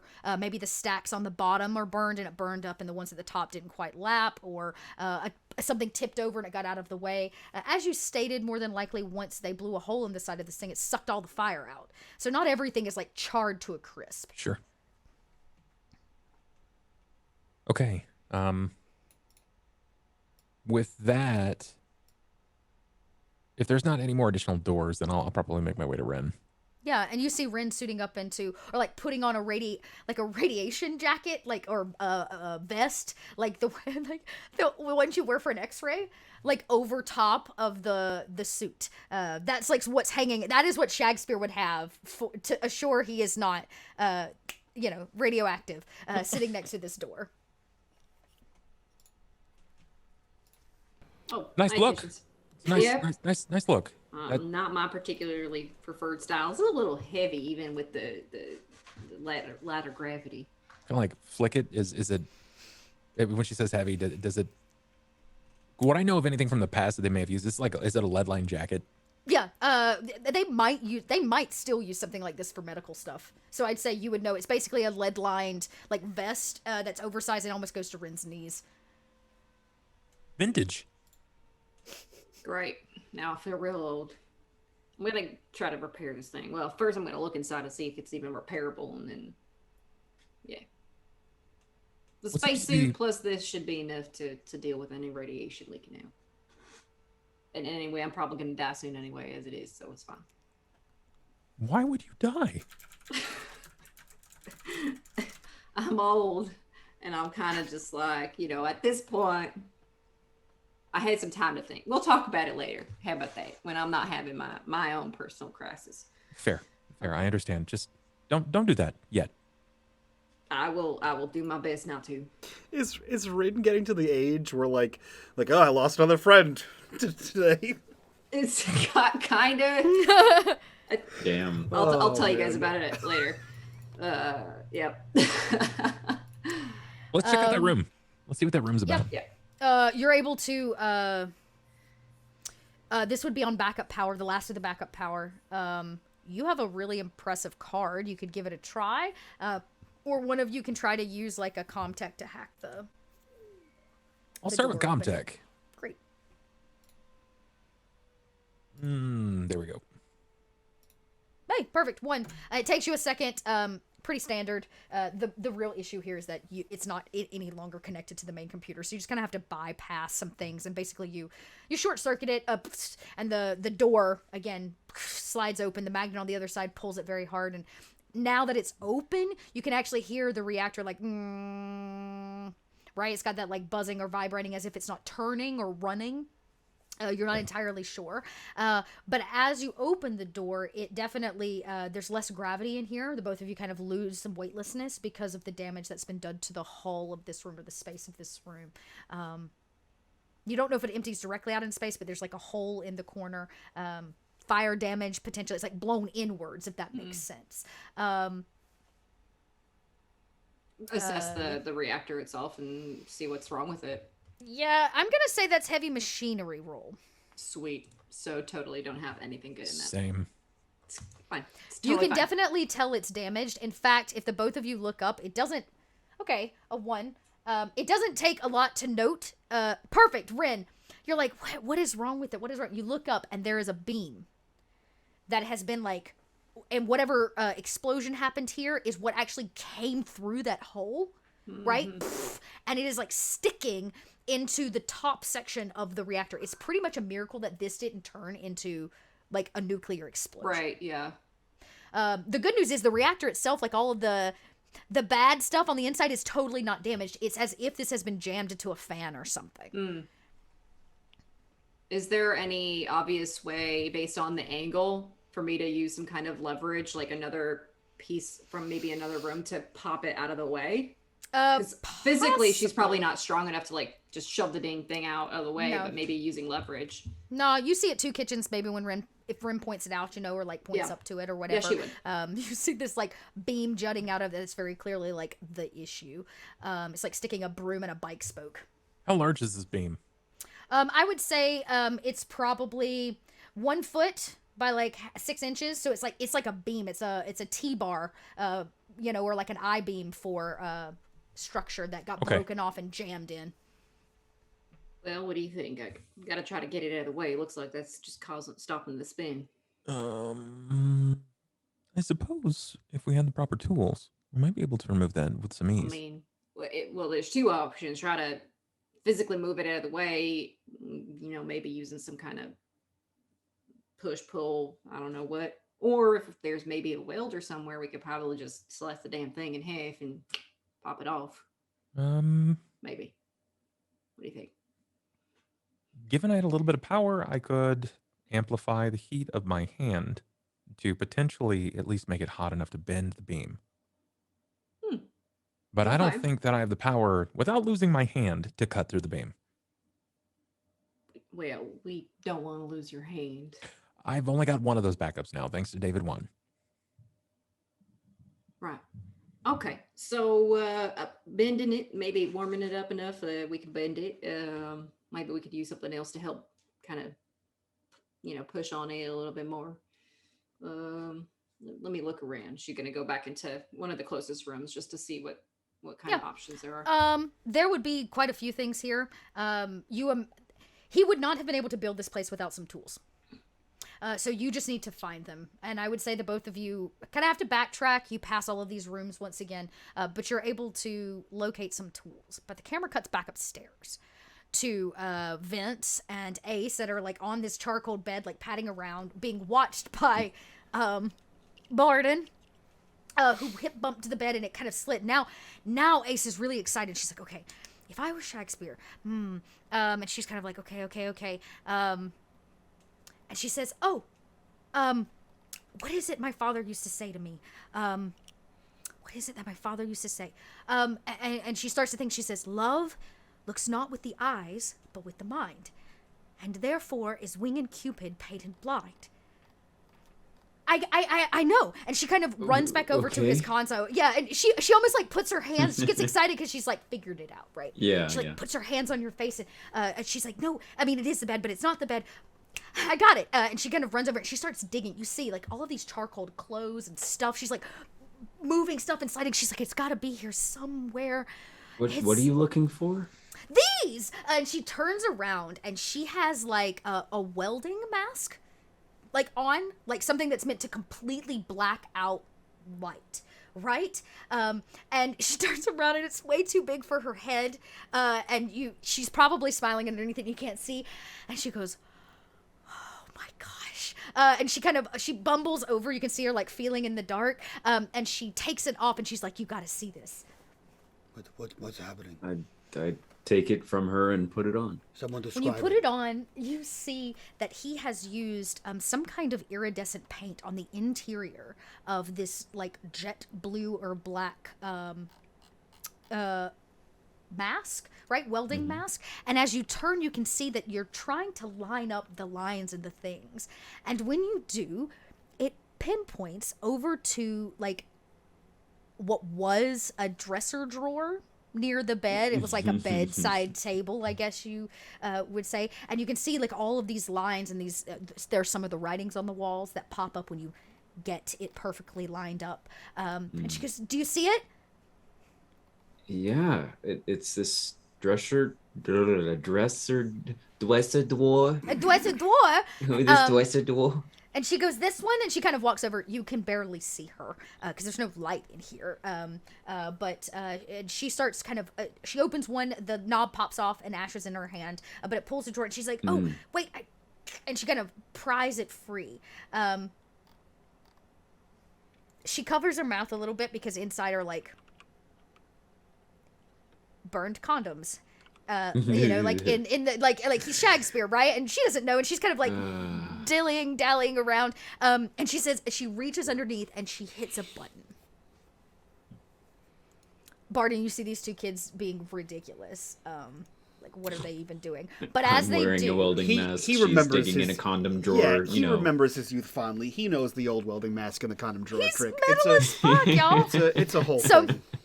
anyways, We've when all you been take it there. off, just in time to hear her click that button, and there's a second where you hear not an electric lock, right, but like metal or some kind of a contraption release from under the bed, and the whole thing begins to spin away in the direction that Barton bumped it with his hip, and it drags across Ash. You can hear it's very damaged. Maybe the burned bed has like warped over time, and so it only opens partially, but it opens into a 6 foot by 6 foot circular bed hole into the ground, and you can see that there's a ladder that leads down into darkness. Wow. What do you suppose? What do you suppose down there? You had to guess. His command center, and she grabs both edges of the ladder and puts her feet on either side and down into darkness. Ace. Barton immediately puts like a hand on Vince. He's like, "Wait, I didn't hear a scream, so she didn't like break a bone. You're alive, kid. Hey, She looks up. You see the beam of light. She's about 15 feet down. She's hit solid ground, and you can see it's kind of built like a bunker. It very clearly expands. It like drops off, and she's now looking around. You can see her light goes far beyond the size of the hole. And she says, "Oh my gosh," and she kind of walks forward into the darkness. Okay. all right, after you. I it's get gonna on the take me ladder a little and- bit of time to get down there. Maybe not as fast as she was, but I'd go pretty fast Yeah, down. she was pretty nimble. One set of feet. Barton, you're a little wiggly wobbly feet. Yeah. All of your lights are now panning in open He darkness. threw a lot of hip into that bed, so he's got to Yeah, take a the lot ladder of hip. slow. Yeah, take Yep. your time. But when you get down, you find Vince and Ace kind of panning the area. This room is significantly larger. It expands way underneath all of this, and in here are more computers, probably his actual system, dusty but untouched by fire and by Wayland Yutani's scummy hands.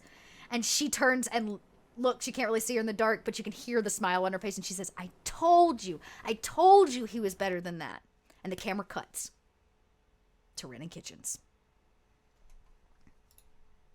Dynamic duo. Dynamic duo. You found some tools, right? Like a C-wrench kind of a thing. You may have found a small torch, I imagine, or some kind of welding rig, right? Yeah. There had to be here. You found a few of those like door pry type things. You found a few locks for doors. And because why wouldn't you? You found kind of only the shell of one of those like moving things that Ripley uses to like, kill Yep. the queen bitch and aliens. Exosuit. Yeah, that like exo thing that she like.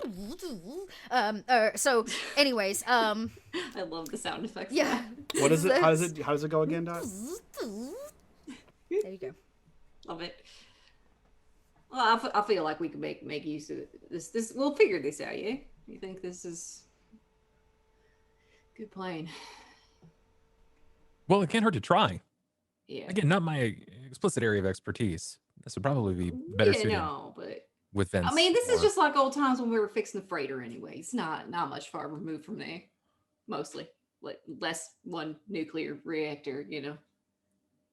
You were What mad are a the lot. odds, do you think, that if we were to move this beam at the wrong moment that we would die, or you would just be exploded? I think.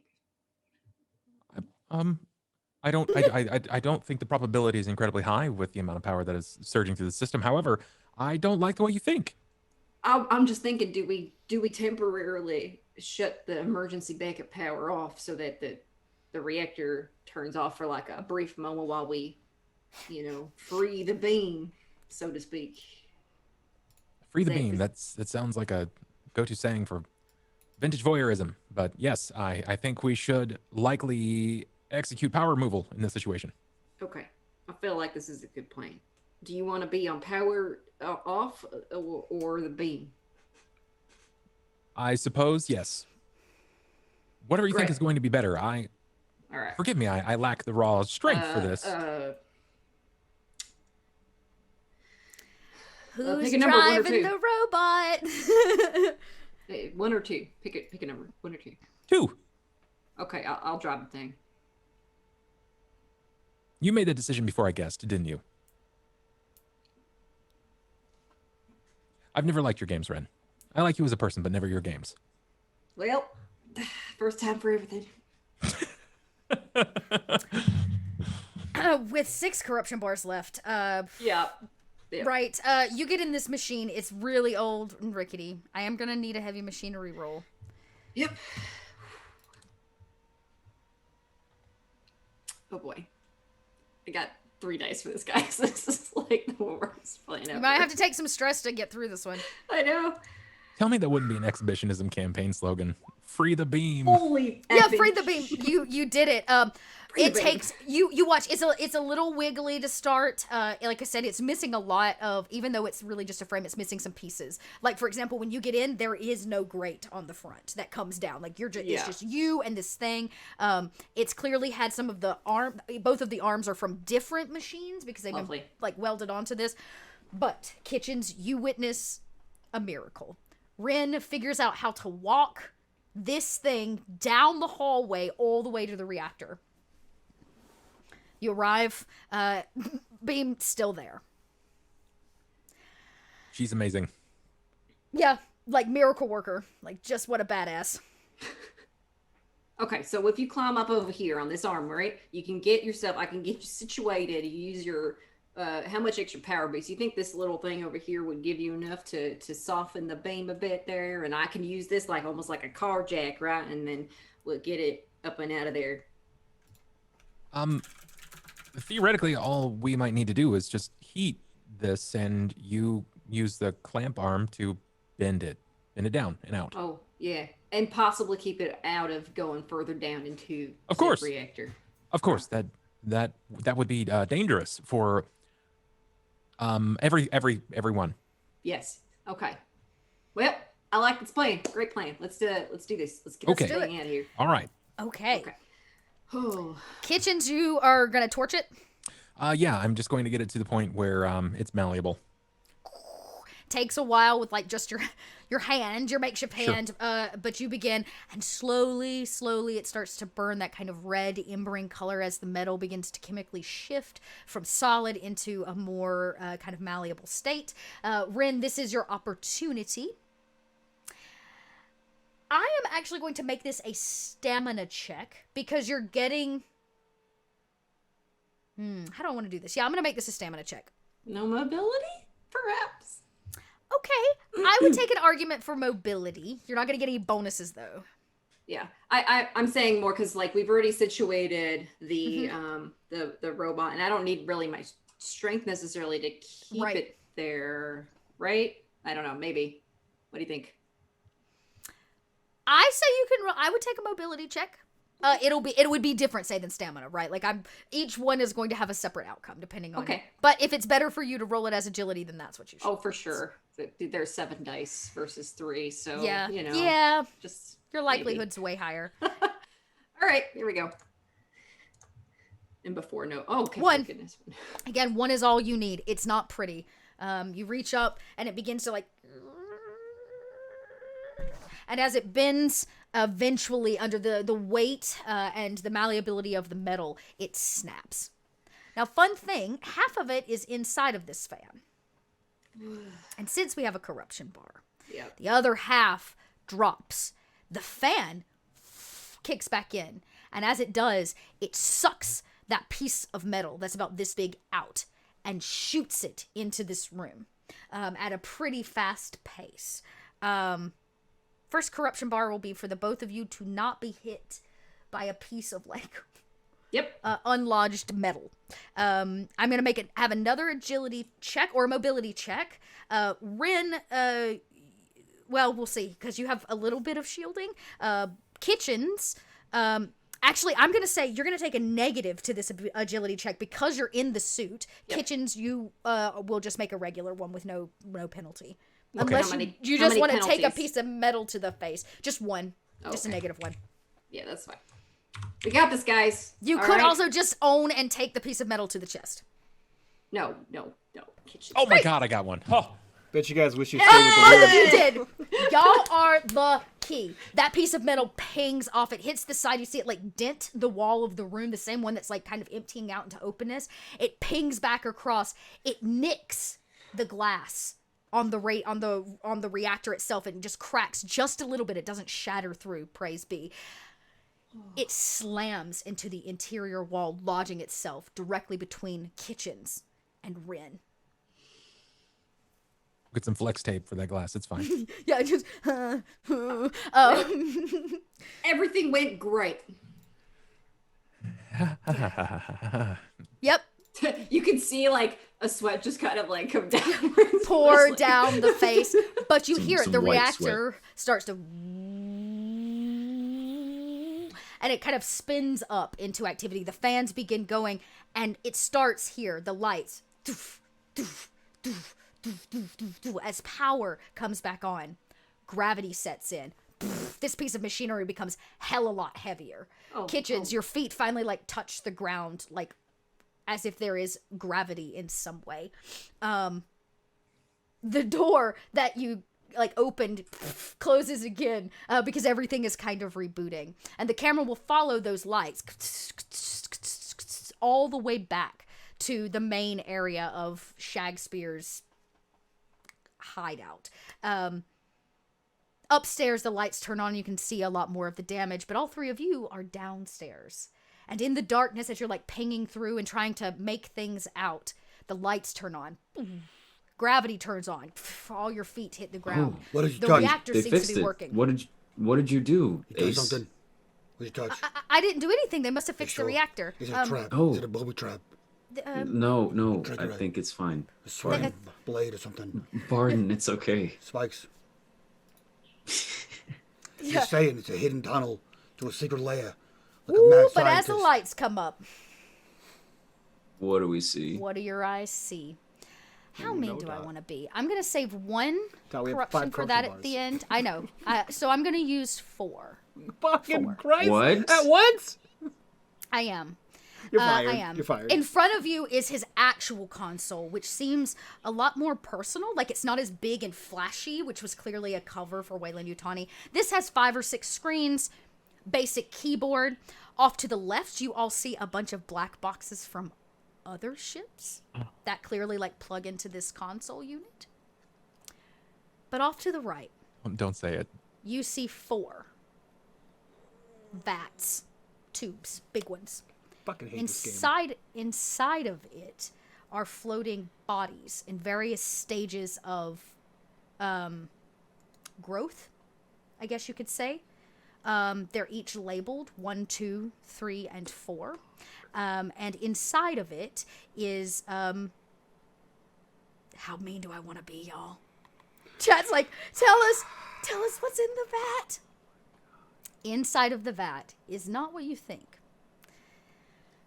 You can take a deep breath. There are no face huggers. There are no Xenos. Inside of this vat are clones. Clones of Shakespeare. In various stages of his life, where he was probably attempting to clone himself. The one that seems to be most done, right, in terms of cooking in a fake womb. I don't like he any of the seems to words be you just said. He seems to be kind of floating there. He's dead at this point. There's not been enough power. But you see Ace kind of comes over and puts her hands on the vat and like looks up at this man. And she turns around and she says, "I don't understand." What are you not? What are you missing here? I don't know. Why would he not tell anybody? Tell Why anybody- would you tell anyone Tell anybody what? that you've cloned yourself? I guess you're right. He is hiding it under his bed.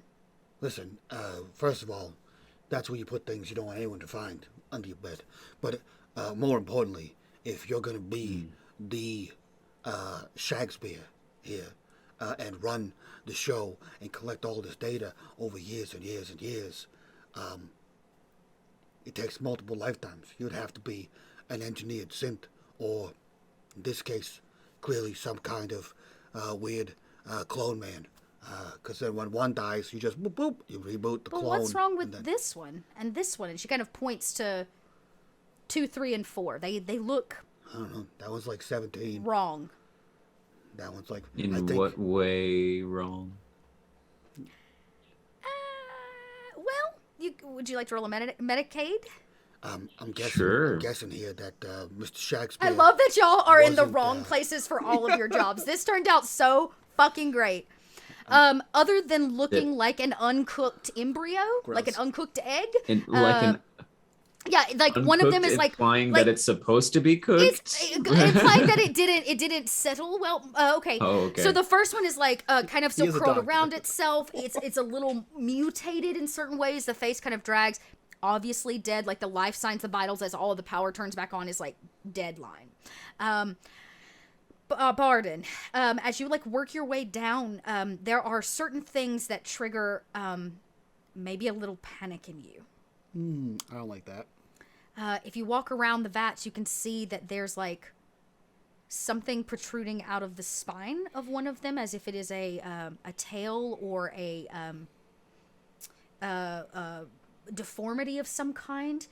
You've seen a tail like this before. It comes kind of to a spike. You can see one of them seems to have the jaw like open, and there has been augmentation like deep into the mouth and the chestal cavity, which is much wider, as if it were to hold an extra something that it shouldn't. He was probably biologically augmenting his clones. I don't like what you're saying to me, Dot. I don't like the words you're using. You know, Dot, we've never met Shakespeare. What's his You did face it. look like? Oh, great question. I imagine he looks like Benny from The Mummy. Okay, cool. So He's like the skeeziest skis bag. Gotcha. So not like Kitchens. Cool. Not like Kitchens. Yeah. No, he does not look like Kitchens. Just making sure. Okay. Dot, I'm gonna. You know what? I have a feeling. I'm gonna give you. So I have analysis as a talent, which lets me observe weird shit. I'm gonna roll you some observation here. Because Okay. this looks like some alien shit. And I got some questions for you. Okay. All right, I got one success. And what are you trying to observe? These clones. So with one success, I get to ask you one question, and I think I know the answer. Is it human or alien, Dot? It seems that what you are staring at is some kind of strange mixture of both. Yeah. That through a couple phasings, he has biologically grown a human with some of the qualifications of a Xeno, Yeah. and it hasn't worked out well. Yeah. It looks like number 4 is the closest he got. Mm-hmm. But with the power outage and everything, that specimen did not survive. Okay, so here's the deal, children. Welcome to Mr. Barton's educational humanitarian xenobiology class. I'm gonna need you both to sit down anywhere, just not here. Anywhere over here, don't touch anything at all. As you say And, that, she hits an no, enter button I on his swear to console, and God. the whole thing, the screen's all on. Okay, all right, okay. Vince, tie up your girlfriend. You guys, She is not my I don't care. girlfriend. Listen, the guy's She got a looks really tail. embarrassed. He's got a tail. Beep boop. Hello. I don't know where you are. kitchens, Rin. The guy's got a tail. He's got tubes. He's got tubes in his tubes, and he's got clone guys, and he's got a thing. He's got tails and jaws. You gotta get down here. It's under the bed. We're under the bed. Are you in immediate danger? I don't. No. Maybe. We'll be there in a moment. I gotta get myself situated. All right, put your shit on. We gotta do a thing with the guy. Tails. You got a thing. I grab Ace's wrist and I kind of pull her away from the console and say, let's just wait 1 second. Listen. I was just trying to pull up his research. I thought maybe we could better understand what he was doing here. I know, but let's... I understand that you're let's just wait until everyone's here. A big fangirl of Shakespeare yes, guy. Yes. Vince, what does that mouth look like to you? I didn't want to look at it. It's got two mouths. He's got a mouth in his mouth. Yeah. I don't know if you've seen this before, but people don't have tails coming out of their spines normally. Where did he... So, How... you know. Brendan is getting out of the... Yeah, the camera cuts. You're out of the thing. You can even leave it in the hallway at this point. It doesn't really matter. Yeah. But the two of you are able to come back. When you do, you see the bed has been moved, like slid to the side and revealed a way down. As long as you and Kitchens don't hesitate, you can hear Barden below, like, Yeah. I mean, she's got her gun out and all that, but... yeah. You get in there and you're like, oh, panic. Yeah, you don't see anything. You hear Barden like... Flashlights over to Barden. Yeah, like, Barden splaining away to Vince and to Ace. But as you come down, you see light is down there. It seems to be some kind of bunker. Different command station, but the two of you witness the same thing. The first thing your eyes are drawn to are these 4 massive blue vats. Each one of them a decrepit and augmented human form, with the last one being pretty close to human. Like pretty close, but he wasn't quite there. Like you can tell the muscles haven't really built around the bone structure and stuff. He's still like, he still was growing. none of these bats have any life signs? Like they're all flat. They're all dead. Okay. Kitchens, my friend, I don't want to alarm you, but you remember that time 2 or 3 days ago that you checked your cavity and found it vacant? I am quite familiar with this time, yes. Yeah, I feel like if you had the thing that we thought might be in your cavity, you could do that. That seems like a half-human, half-alien clone to me, but I'm just the resident xenobiologist. Who the hell knows what the fuck that is? I can't say I'm incredibly well informed on the life of a geneticist or the teachings that go into such, but I think anything is feasible. Where there is a will, there's a way. That one has 2 mouths and a tail. Oh, okay. All right. Let's take a moment. They're here now. She starts clicking away at his computer. And a pause. Oh, Ace, what are you doing? What are you doing? I was gonna pull up his research. No, you don't touch. Listen. We just take a second. Are we sure that this area is secure? Absolutely not. We moved the bed. We came down here. Alien-human hybrid clones. And she's doodling, touching things with lights. She and is. shit. Room. Yeah, this is one giant mass. Probably in totality, this whole place is the length of a football field. It's massive. It's the under a bunker, right? And so you can see like way off in the distance, he's got like maybe a medical table and some stuff over there. He's got his like stations where he was working on some things, and then his kind of computer station that is his actual. And then both of you would also see the black boxes like sitting off to the side where he's collected them over the years. Does there seem to be any kind of, like maybe other vessel or tube that may contain other genetic material? I'm looking for something that really is like, might be remarkably similar to the embryo. You actually see at the kind of far end, there's some storage, cold storage, right? You kind of go over, usually these things like airtight and sealed, but you can see that there's like, scientifically labeled DNA of various kinds, right? Like little plates or little like vials like inside of these containers. Some of them hold dates, some of them a series of numbers, or it'll just say Project B, Project C. But it seems that this is where he kept those kinds of things. Okay. I peer through it. Is there anything that might look like this amber embryo? Nothing that you see. That's actually a lie. That's actually a super duper lie. You kind of start going through and you know exactly what you're looking for. You eventually slide open a flat drawer, very similar drawers to the ones that you found on the Covenant. And inside of it are a series of different kinds of embryos. Bird of some kind, anything that's like, there seems to maybe be a snake embryo. You don't know a lot about biology, but it seems like there are various creatures, but your eye is led to one. It sits right in the middle. You know that shape. You know that it looks just like the embryo that was probably put into your chest, but it does sit labeled in the center of this untouched. Okay. Is it named? It does have a label on it. It says like number sign, and then it gives a series of letters and numbers. You would probably want to go through his archive. Right, all of these seem to be, it's like the card catalog. You would need to go find out more information. It would be probably in his computer or maybe in one of the archives. I holler back to Ace and ask if she can reference this this number to see if there's anything relating to Desta Okafor. She goes, but I can hit the button? Yeah, hit the button. She hits the enter button. All of his research pans up, right? Screen after screen. Some of it is just like general DNA, right? Spins and things like that. And so she types the name in. She's like, why does that name sound so familiar? And what she ends up pulling up is a roster. And as it scrolls up the screen, and she says, hey, that's my name, meaning her actual name, and my dad's name.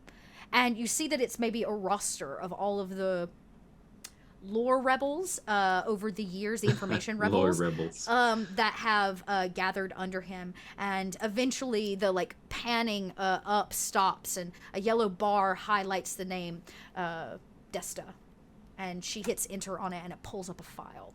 You see a much younger Desta. Probably handsome, right? Right, Zach?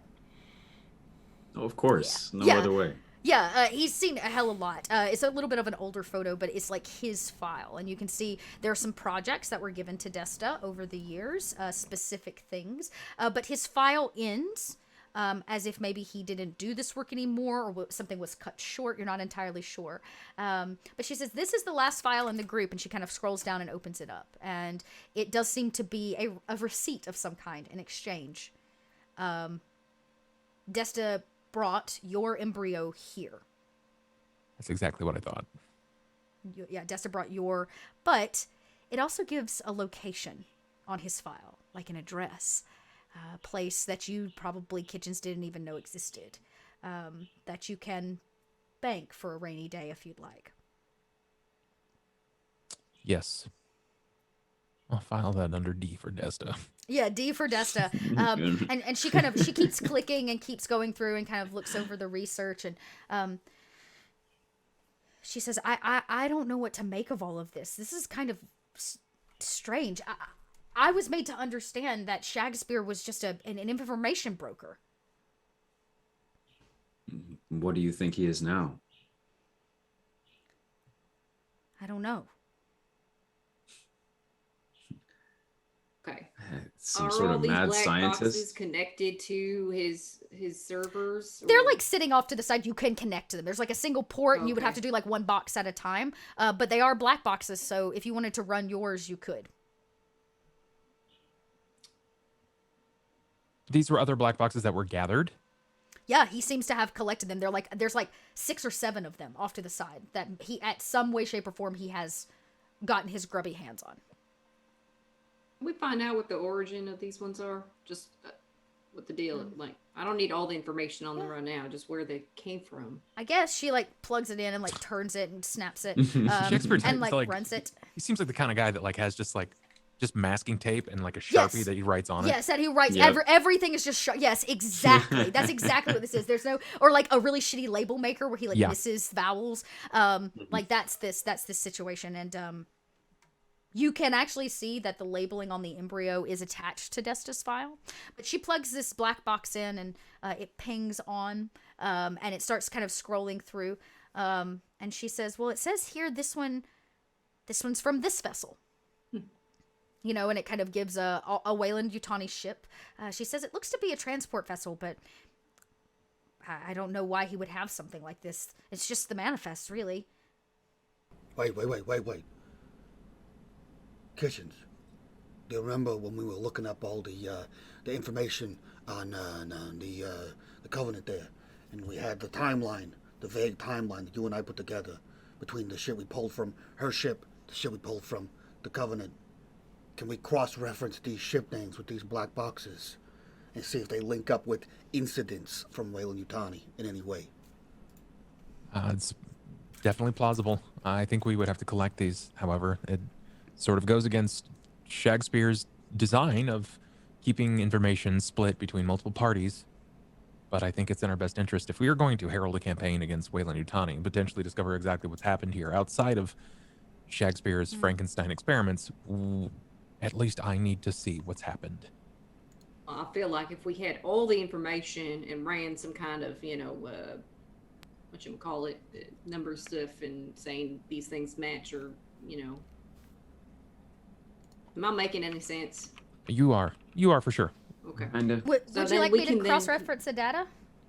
Right, yeah, do that. Could you just compile a list? Well, just like I'm just saying, if we're going all the way back and then we have these other references and knowledge that Kitchens has, and we compare that to the data here, and then Right, also but the data she- on the other box. Yeah, but she can't compile data that's inside Kitchen's head. That's what I'm saying. So she does her part, and then Make a Kitchens list. looks at Yeah, it, and do then that. he makes Cross-reference. Yeah. Dewey Decimal. Yeah, get that happening. You see her type like a mad woman as she kind of tries to start cross-referencing this. She writes a very quick algorithm that begins to run this information. She says, I do have the last What was the last entry? and she says, here we go. And she kind of hits enter, and you hear the voice of a woman. And she says, this is day 4. We're down to about 5 of us. One of us has taken a major injury, but we've locked ourselves in a closet without air vents. It's been hunting us. I imagine that we'll either die of lack of oxygen, or we'll have to be brave enough to face the beast. We didn't arrive at our destination. We hope somebody finds this. Captain out.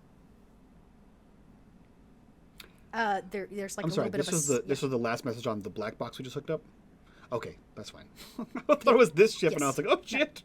No, on the black box, and she kind of unplugs it a little uneasy, and she plugs the next one in, and she goes through and clicks, and you hear the sound of a captain. He says, Mayday, Mayday, we need help immediately. There's an unidentified creature on board the ship. We don't know where it's come from. It's right? There's like some kind of commotion, and somebody screams. I know that's only 2 boxes, but I think it's safe to assume that we don't have to cross-reference. We gotta keep going through the anymore rest of them. Kitchens.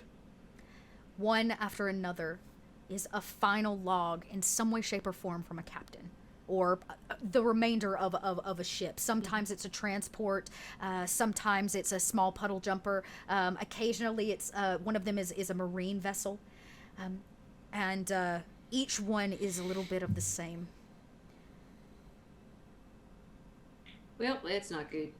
She says, you know what's most interesting, though? And she kind of pulls up a screen, Minority Report style. It comes up and she says, every one of these ships were claimed to have arrived at their destination. They're all Weyland-Yutani. Yes. Okay. Ace, can you Great. migrate this material to the Geppetto, please?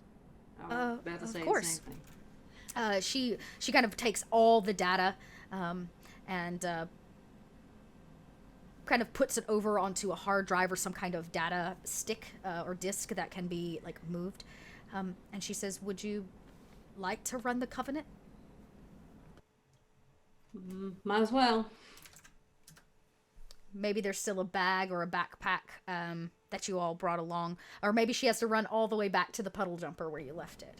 But a box is brought back. The black box that you have traveled with the whole way. She sets it down. It looks just like the one next to it. She plugs it in. The cabling fits perfect. And she runs for the first time. She opens up this black box. It doesn't even have to run the Weyland-Yutani code on it. His algorithm takes care of that for you. And it pulls up the manifest of the Covenant. The final report given by the captain. that they would be taking a detour to check out a planet similar to the one they were headed to, but much closer. Due to the damage of the ship, they needed to potentially stop.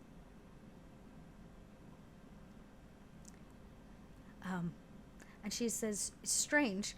I could run a back channel, and she kind of begins clicking again as if she doesn't even need permission anymore. Like she's like in the zone. And she says, I know this was, on the vessel, but well, and she kind of plink, plink, plink, plink, plinks and pulls up a map of what is known as the star systems. The screen pings 11 locations all across the stars.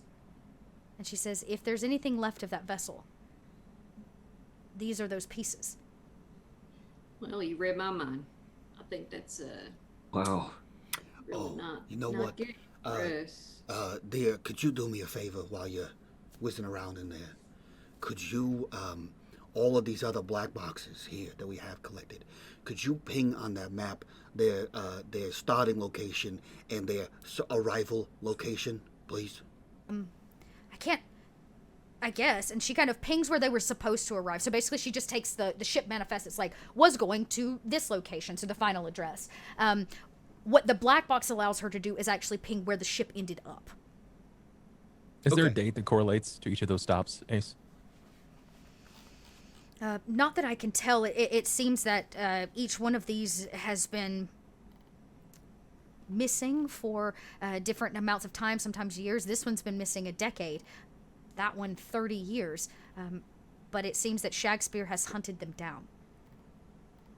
And felt whatever reason he needed these. And she gestures to the collection of black boxes. But she does as you ask. She kind of in like a blue dot pings their final location. She's like, this is where all the ships were to arrive. Some of them planets, some of them space stations, like places. One of them doesn't even exist anymore. Would yeah. the shipping manifest have the last port of call? So like where they departed from last to get to that that final destination. So she pings the final place, and she pings in a different color where they left from, so you can kind of see it like draws a fake line of where their destination was.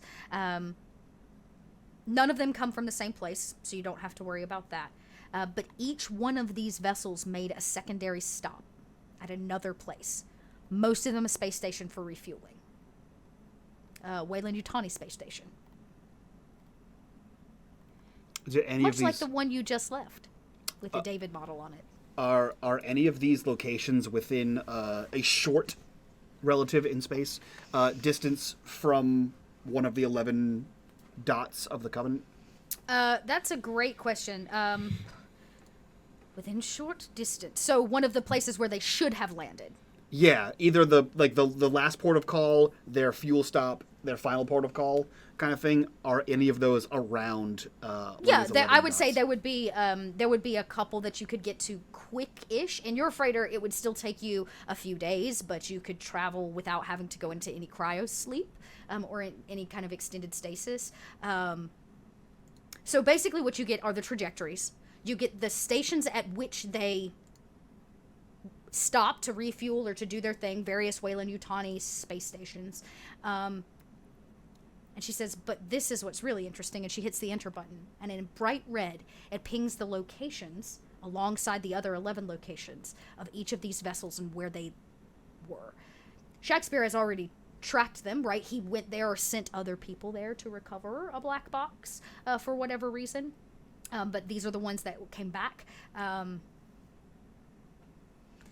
So there are another, seven? So there are another 7. Actually, there would only be 6. 6 vessels. These vessels, whatever part is left of them or piece of the vessel is still out there floating in dead space, is there, along with the 11 pinged locations of the chunks of the Covenant.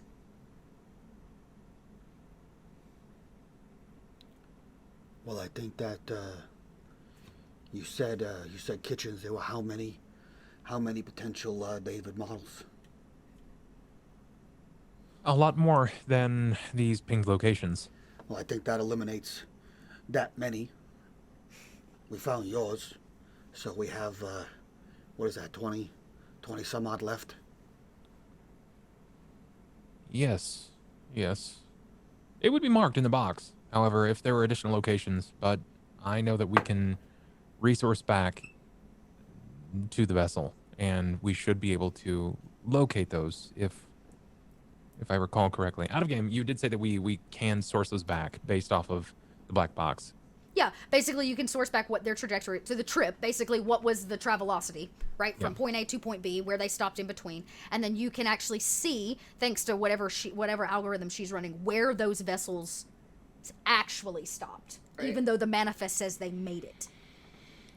More than likely a Weyland-Yutani cover, right? Like the files have been augmented to say that they made it when they didn't because Weyland-Yutani doesn't want people to know, or nobody could really answer for what happened to them. So just like the Covenant, we just squish that under a rug and forget about it. I suppose that begs the question, what happened to the other 22 to 23? Well, that's true. Well, but also, she's we going to do lean know. over to Ace and kind of give her some directions. She's going to ask Ace to put together a data packet that literally blows the cover on Waylon about these particular vessels not actually making to their destination. Okay, that's gonna take me some time. Oh yeah, but I will. I can definitely do that. You know what, kid? Go ahead and include the voice files of the last entries as well. go ahead and just plot on your little map here the location of Weyland-Yutani Station. What was it, LV 326 or whatever? That's going to be the next black box. And we don't even need that one. So Her brow kind of furrows, like Barden being crazy old man again. And about this time, you all hear on the kind of far end of the room, as like an old school like printer begins to print out, those folded stacks, right, of paper. You don't even know where he got that. It doesn't matter. He's got some, and it's like, and maybe Vince picks it up and the two of them look at it or whatever, but it seems to be an immediate like press release from Weyland-Yutani that says, due to an unexpected chemical leak on the space station of LV-326, there will be no incoming or outgoing traffic. Civilians are being escorted from the base, or from the station. And all activity will cease to take place within the next 48 hours. LV-326 is considered a condemned location. With the stamp of approval from Weyland-Yutani. She hands it over to Barden. yeah, like I said, just mark that on your map. We already knew that one was a lost cause, so you can just Puts an X over the station, like adds it to the map a little bit. yeah. That being, of course, the last corruption bar. Yeah. It says, it says casualties, like list casualties. That's the next thing that prints out. And on that list is, because corruption bar, is Percival. Of course. Commander of the United Americas, has fallen prey to the chemical leak and passed away unexpectedly in the medical bay on board LV-326. Ooh, That's a lost ally. That's a big problem for us. Like, a real big Barden is a conspiracy theorist. All the ships were Weyland-Yutani ships, right? Yes. All the black boxes we have. Yes. Are they all various kinds of ships, or are they all like freighters and like large? No, they're all various kinds of Okay. vessels. The thing is like it's a standard black box no matter what the ship is, but the ship what the individual ships were that these boxes were on vary, right? So Yeah. some of them are cargo, some of them are moving people, kind of like taxi service. Some of them were work crews. One of them is a marine vessel. And all of them have this Mayday call prior to arriving at the destination, right? Yeah, pretty much. All of them have a final entry. Some of them put out distress signals, some of them did not. But the final entry for all of them is, I wouldn't say the same, but each one of them is a pretty hopeless look at like, we need help, we are stranded. Yeah. hunting us. Like a we're dying kind of message. Correct. Like definitely an SOS. Okay. Barden is a conspiracy theorist and doesn't like Weyland-Yutani because those guys suck. He leans over and says, "Hey, Kid, bear with me here. This might sound like a crazy portal situation, but Which kid are you talking to? oh, sorry, I forgot the girl one. Can you pull up the manifests of the personnel on these ships, right? On all the black boxes ships. Yes, And that is what a full workup of all of these are. She like points to what Ren asked for. She says, "Yes, I'm putting an entire case together. We'll have a full manifest of every vessel." This is separate. This is a different thing. You can combine that with that thing too, but do this in addition to, or sideways or whatever. Next to, pull up a list of all the personnel that were on the ships, and then I want you to use your brain and use this crazy network of gobbledygook here to cross-reference the list of people on the ships with people that Wayland Yutani may or may not like, such as us, who they want to kill. Okay, I can do my best. I have no knowledge of who Wayland Yutani wants to kill. That is top secret information. Great, but I'm sure this guy does. Do you point to kitchens? No, he points to like the vagity of Shakespeare. Shakespeare. Yeah. Oh, she says, I can try to hack Wayland Yutani's system and find that Oh, information. wait, give the kid the chip, the card thing. Vince, you have it, right? The key card. That's not going to help her with That's Wayland to the Yutani. United Americas. I Okay, think. so he's got something. Do we have any Wayland Yutani cards? No. No, that would take me some time. My bigger fear would be alerting them that this station is still active. Do Though we maybe have could... any Wayland Yutani cards? Because we should have 2. What? From what? For top Rin- secret Wayland Yutani information? No. Rin took the one off of what the hell's his name? No. Dash Fuck Corin. Doug.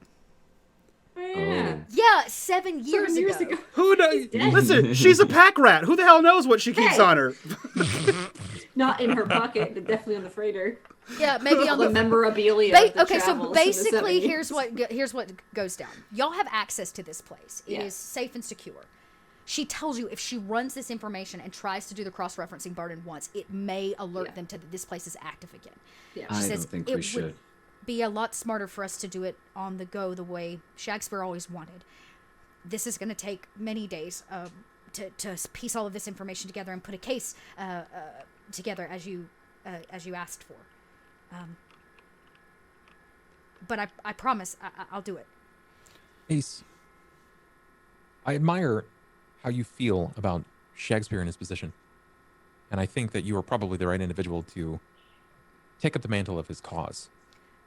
But I believe, and if I can interject my own opinion here, of course formulated, that Shakespeare, while doing something noble, was doing so under a very bizarre guise. This, and pointing to the 4 tubes, I don't think he was necessarily trying to hide a rebel union as much as he was trying to hide his own projects. Maybe you're right. And she can't quite make eye contact with the kind of grotesque nature of these 4 unfinished clones that are in these vats. And she says, maybe you're right. But Maybe both. maybe. But I do believe his cause was just. And maybe if we take some time and go through his research, we can figure out why he would want to do such a thing. I mean, that whole bit aside, I agree, is disgusting and terrifying at the same time. But why not use all the information that did get found out and compile? I mean, that's the whole point of all this, right? Yeah, I guess. And she kind of walks a little closer to Kitchens, and she actually, for the first time since meeting her, she touches you. She puts her hand on your hand, not your gadget. And she says, I promise we'll figure out what he's doing. And as much faith as you have in me, I don't know that I'm the right person for the job. I don't think that you have anything to lose, and I think that you have everything to gain from this. You've had everything stripped away from you. You have no family. You have no friends, and at least those of which you can still gain. And a company stripped that away from you. An individual inspired you in a way that you had never anticipated doing so, and you've just discovered that everyone has a metaphorical skeleton in their closet. Right. You can overcome this. Yeah. Yeah. If you don't mind, it's gonna take me some time. I could use some space. Yep. Good idea. You True. feel her, and maybe all of you go back to the ship. You could go back to your freighter. Like I said, back and forth, however you see fit over the next little bit. You're rather safe in this asteroid belt. Weyland-Yutani has pinged this as a lost location, much like they did the colony, basically, that you refurbished and brought back to life that they forgot about. Can I stay there? Yeah, sure. Yeah, I think yeah. I'd like to stay there. She just needs a minute to, like, do what she does, right? Which is, like, write all these algorithms that need to run all this code and these cross-references, and to gather it into all of this data into a place where it's safe and secure, because it's also Shakespeare's data, so there's a lot of stuff here. But her hand actually brushes Vince's hand, as if maybe to ask you not to go. And she looks up at you and she says, you know, I don't have any family left. He's right. But I'm trying really hard to maybe make a new one. I don't think that I'm the right person to take over Shakespeare's job. Wait. Sorry. What do you mean by that? I mean, you know, finding new friends. Oh, okay. Actually spending some time on, you know, the colony. Yeah. Mm-hmm. I do you need help? I can. Sorry, are you saying that? Yeah, we can. Yeah, we're all she's like, we're all she family. says, family. She. I just was thinking maybe you would know something about that, maybe. Yeah.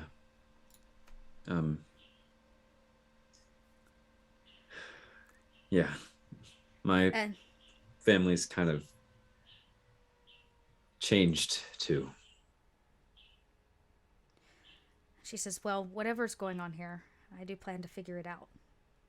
And maybe Shakespeare was all wrong. Or maybe he was more corrupt than we gave him credit for. But he's not in charge anymore. You are. She kind of laughs and smiles and she says, maybe one day.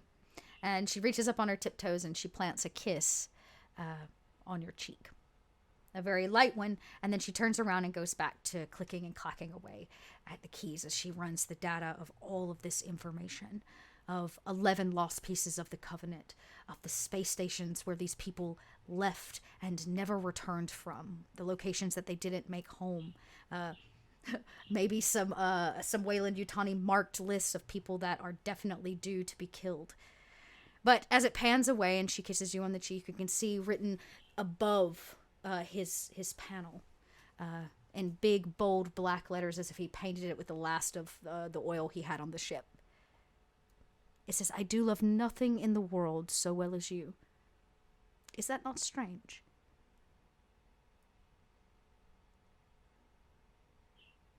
And the camera pans out through hallways, dusty, forgotten things, burned by the likes of Weyland-Yutani trying to hide the truth. Somewhere in space, another space station is lost. The screams and cries of women. Gunfire. Lost cause. As another hive builds inside of a colony lost, thanks to the ego of Weyland-Yutani. David's plan is in full swing. An emanation of the stars. A space station here. A spaceship there. A planet. But whether or not his failure, Kitchen's, and Kitchen's crew will be able to stop his plan will have to be for another season. Because tonight we draw to a close of our season of Alien Emanation.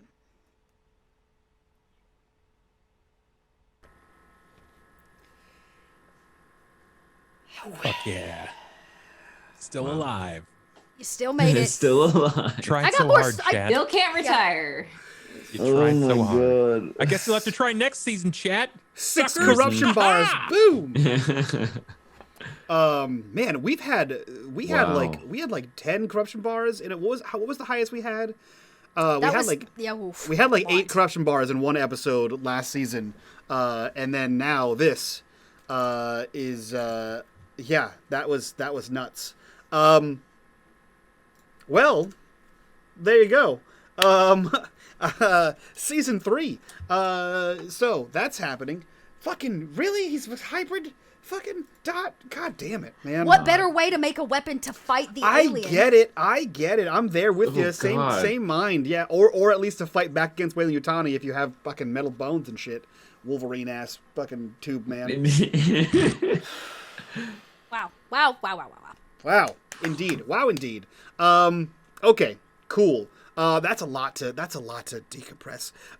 Well, we're gonna decompress a lot of that in the after show. So if you guys want access to the after show, check out the Patreon link for that down below. Also, I said it, I spoke it into being. You guys did it. Now we have to follow through. So apparently, Cast, I have roped you into an in-character Mystery Science Theater of the anime Shokugeki no Soma, which is Food Wars, an anime where they make food so good your clothes explode off. So welcome to that. Screw that, I'm playing a Xeno. If I gotta be there to do this shit, I'm playing a Xeno. If you don't scream the entire time, I'm out. That's it. That's all you can say. That's all I can. Yeah, what do you think, Dot? Dot's best raptor impression is fucking perfect. All right, so let's go around, do our introductions, get the hell out of here so we can discuss what the fuck just happened, and eventually Food Wars. So we'll start with Meta. Meta, who are you? Where can we find you on the internet? What are you up to? Hi, I'm Metamancer. This is it. I actually, now that I don't have Thursday night stuff to do, I will be lost. I'm just floating around. Hopefully not. Not in space. Yeah. Careful, that's how Weyland Yutani loses you. Yeah. I mean, you are coming back soon for season 3 of Atari Twilight, so guys can look forward to that. That is true, where I get to be an obnoxious teenager making fun of Mike's character, Mitch. That is our dynamic. That is our dynamic. Meta plays an obnoxious character making fun of my obnoxious character. Perfect. Yeah. Yep. And they both have the same plan, but they can never agree with each other. Love it. It's great. Love this. Fantastic. Cannot wait for that. Zach, how about you? Who are you? Where can we find you? What are you up to? I'm Zach, and I'm just a dude who survived 2 seasons of Alien. I don't know what to think about the ending. I'm very scared. Why would a guy want clones? Weird alien clones. Maybe he wanted them for his like Shakespeare purposes. He's you know fucking what I mean? weird, You know? man. He's weird as shit. He's weird as shit.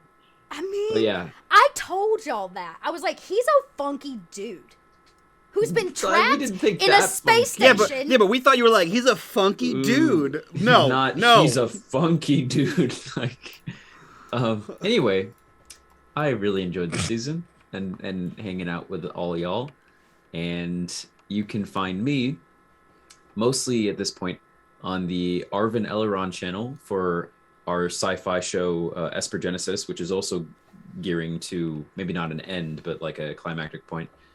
And I also do our vocalist over there with Dot, where we just restarted Ace Attorney. So that will be cool. And that's it for now. Love that. All right. Well, we'll go. I guess that's a pretty seamless transition to Dot. So, Dot, who are you? Where can we find you on the internet? What are you up to? Hi, friends. I'm your littlest red dot. You can find me everywhere as Little Red Dot. I'm out there doing this thing, rolling dice and telling stories all over the place. I'm excited to announce I am leaving my full-time day job, and I am moving to streaming and working for a gaming company full-time here, hopefully in the next few months. So keep an eye out, but I'll be doing a lot more of this and doing it with all my might. So if you liked what I was doing before, just wait till I have all my energy. Y'all fuck. So yeah, I'm very excited to be here. If you want to check me out, Cobalt Press is my home away from home. And when I'm not there, I'm over working on a pretty bitchin' podcast with old Bubbernot called Stitch of Fate. We're in a little bit of a season break right now, but we're kicking back up. So make sure not to miss that. Also, for Dot, coming soon to, I believe, Thursdays, the rest of Void season 4. Yes. If you want more space, Coriolis returns, and y'all thought this crew of Emanation was fucked. No, don't do that. Don't do that to me. I have to mentally prepare for this bullshit. I'm in that game. We're like wrapping up this big thing. So I know we had to stop that one a little early, so definitely make sure to catch that, y'all. I don't like that, how that ended there. Bub, bring us home. Who are you? Where can we find you? What are you up to? I'm Bub, and I'm currently stuck on the fact that he's funky. You know, whatever the little hand thing was that Dot did. That crashed. Here's the thing. I could have put Xenos in those tubes, and y'all would have been like, oh no, more Xenos. Or I could put bodily clones of Shakespeare who's trying to merge himself with the Xeno. See, when you said that in my mind, like I laughed, but I went to a Clerks 2 quote where it's like, hey, it's interspecies erotica, fucko. Yes, yes. In my head. So Shakespeare is a being, and I don't know what I do if I ever met anyone like that in real life. Either way, I'm Bub. I tell stories, make voices loud, and hopefully I get to do a lot more. My Thursdays are also now freeing up, and I don't have any other immediate plans, but maybe I can be settled back into some experiences over here. I'm also trying to look for other things as well. You don't say. Yes, I pretty much will have my Tuesday nights for The Haunting of Harrowstone.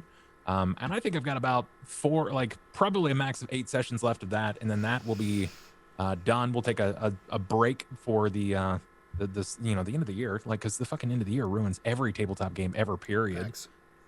So short of that, I don't know, man. I'm like gonna get back to doing the vampire thing, which is kind of sick. And yeah, come find me over on twitch.tv/thebubberknot. I'm doing things, getting weird. Hell freaking yeah. Yeah, please go follow everybody. Their Twitter handles are all in the chat there and in the description down below. And as always, if you guys are watching this over on YouTube, we do stream usually every Tuesday, Wednesday, Thursday at 8 p.m. Eastern on twitch.tv/unMadeGaming. So come over, check it out live. While you're here, join the Patreon, join the Discord. Join the Discord pile. This is Yu-Gi-Oh! Now. Discord. Join the Discord, be a part of the community and a part of the conversation. But for now, we'll see you guys next time for more Emanating. Bye-bye.